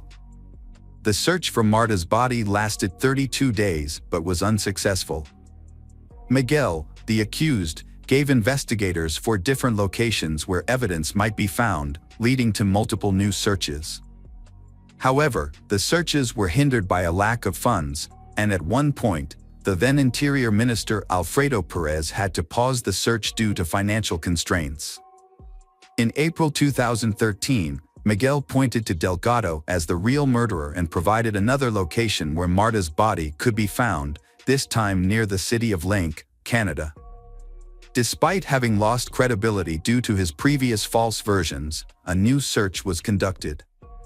Miguel went with the police to the area and gave them a general idea of where he claimed to have buried Marta's body in 2009, along with Delgado. The police excavated the soil of 6 farms, focusing on areas with recent earth movements. A total area of 10,000 square meters was scanned, but unfortunately, nothing was found. All the searches were unsuccessful, and at the request of Marta's parents. The search was halted until 2015. The public ministry requested that the defendants compensate the Ministry of the Interior for the costs incurred during the search, amounting to $66,329. In a new development, an individual named Oscar, who claimed to be a criminal, approached El Cuco's, Rosalia mother, and pretended to seek a confession. However, his actual intention was to infiltrate and secretly gather information. Over time, Oscar and Rosalia developed a close relationship, meeting every 2 or 3 days and speaking daily on the phone. Rosalia trusted Oscar enough to give him the keys to her house, and they shared secrets and took long walks on the beach together. He gained her trust and affection. Oscar even convinced Rosalia that they would leave the country together once her son's, El Cuco situation was resolved. Meanwhile, Oscar secretly recorded 600 hours of conversations between Rosalia and those around her over a period of 2.5 years. In October 2011, El Cuco was granted temporary release from the juvenile center, where he was being held for covering up for Miguel. During one conversation, Oscar asked El Cuco if he thought the police were following him. El Cuco replied that were, and that the police were trying to find out where they had hidden Marta. This statement incriminated El Cuco and revealed his involvement in Marta's disappearance. Realizing his mistake, El Cuco quickly tried to retract his statement, claiming he had done nothing wrong. Oscar played along as if he hadn't noticed. However, in other recordings, El Cuco made fun of the police's efforts to find the body, and Rosalia criticized the investigators for not examining her phone records closely. Although Oscar worked diligently to record conversations, the 600 hours of recorded material was not presented as evidence in court. It wasn't until 13 years after Marta's disappearance, in 2022, that the recordings led to results. On May 26, 2022, a large crowd of mostly neighbors from Marta's family gathered outside the courthouse to demonstrate their support for a new trial. Rosalia and El Cuco arrived at the courthouse, protected by police. El Cuco was fully covered, wearing a hoodie, sunglasses, gloves, and a mask. Rosalia wore sunglasses, a mask, and a headscarf. In 2011, El Cuco claimed he wasn't at the scene of the crime on Lyon 13th Street. El Cuco said he had gone home around 11:30 p.m. with friends and met his mother's partner, Oscar, who was taking out the trash. Oscar then went upstairs to his apartment and stayed there for the rest of the night. Rosalia claimed she had gone out for drinks with Oscar around 11:30 p.m. and returned home around 1:30 a.m. on January 25th, finding her son asleep. El Cuco admitted that on January 24th, Miguel contacted him for assistance after killing Marta. Miguel requested his help in burying Marta's body, along with Samuel. They used Rosalia's vehicle to travel to Lyon 13, where Delgado is also there. During this time, Rosalia, El Cuco's mother, stayed at a bar until 4:30 in the morning. Upon returning home, she found her son missing. In the end, El Cuco and Rosalia were charged with perjury for hindering prosecution. As a result, El Cuco and Rosalia were sentenced to 2.5 years in prison on June 9, 2022. The judge also imposed a fine of €1,144 on each of them, as well as ordering them to pay €30,000 in civil liability to Marta's parents. Despite the sentencing and fines, Marta's parents were more concerned with finding their daughter's body than seeking monetary compensation. In the same year, the investigative judge allowed an expert to access the mobile phones of Miguel and Marta. Notably, Miguel gave his consent for his phone to be examined, believing it would reveal evidence pointing to Delgado as the actual perpetrator. The primary objective of the investigation was to locate Marta's body, which remained missing. 13 years after Marta's murder, the civil court decided to close the investigation into the search for her body in November 2022. The court declared the investigation period had expired because no new significant evidence had been found. Marta's parents eventually accepted that Miguel would never disclose the location of their daughter's body.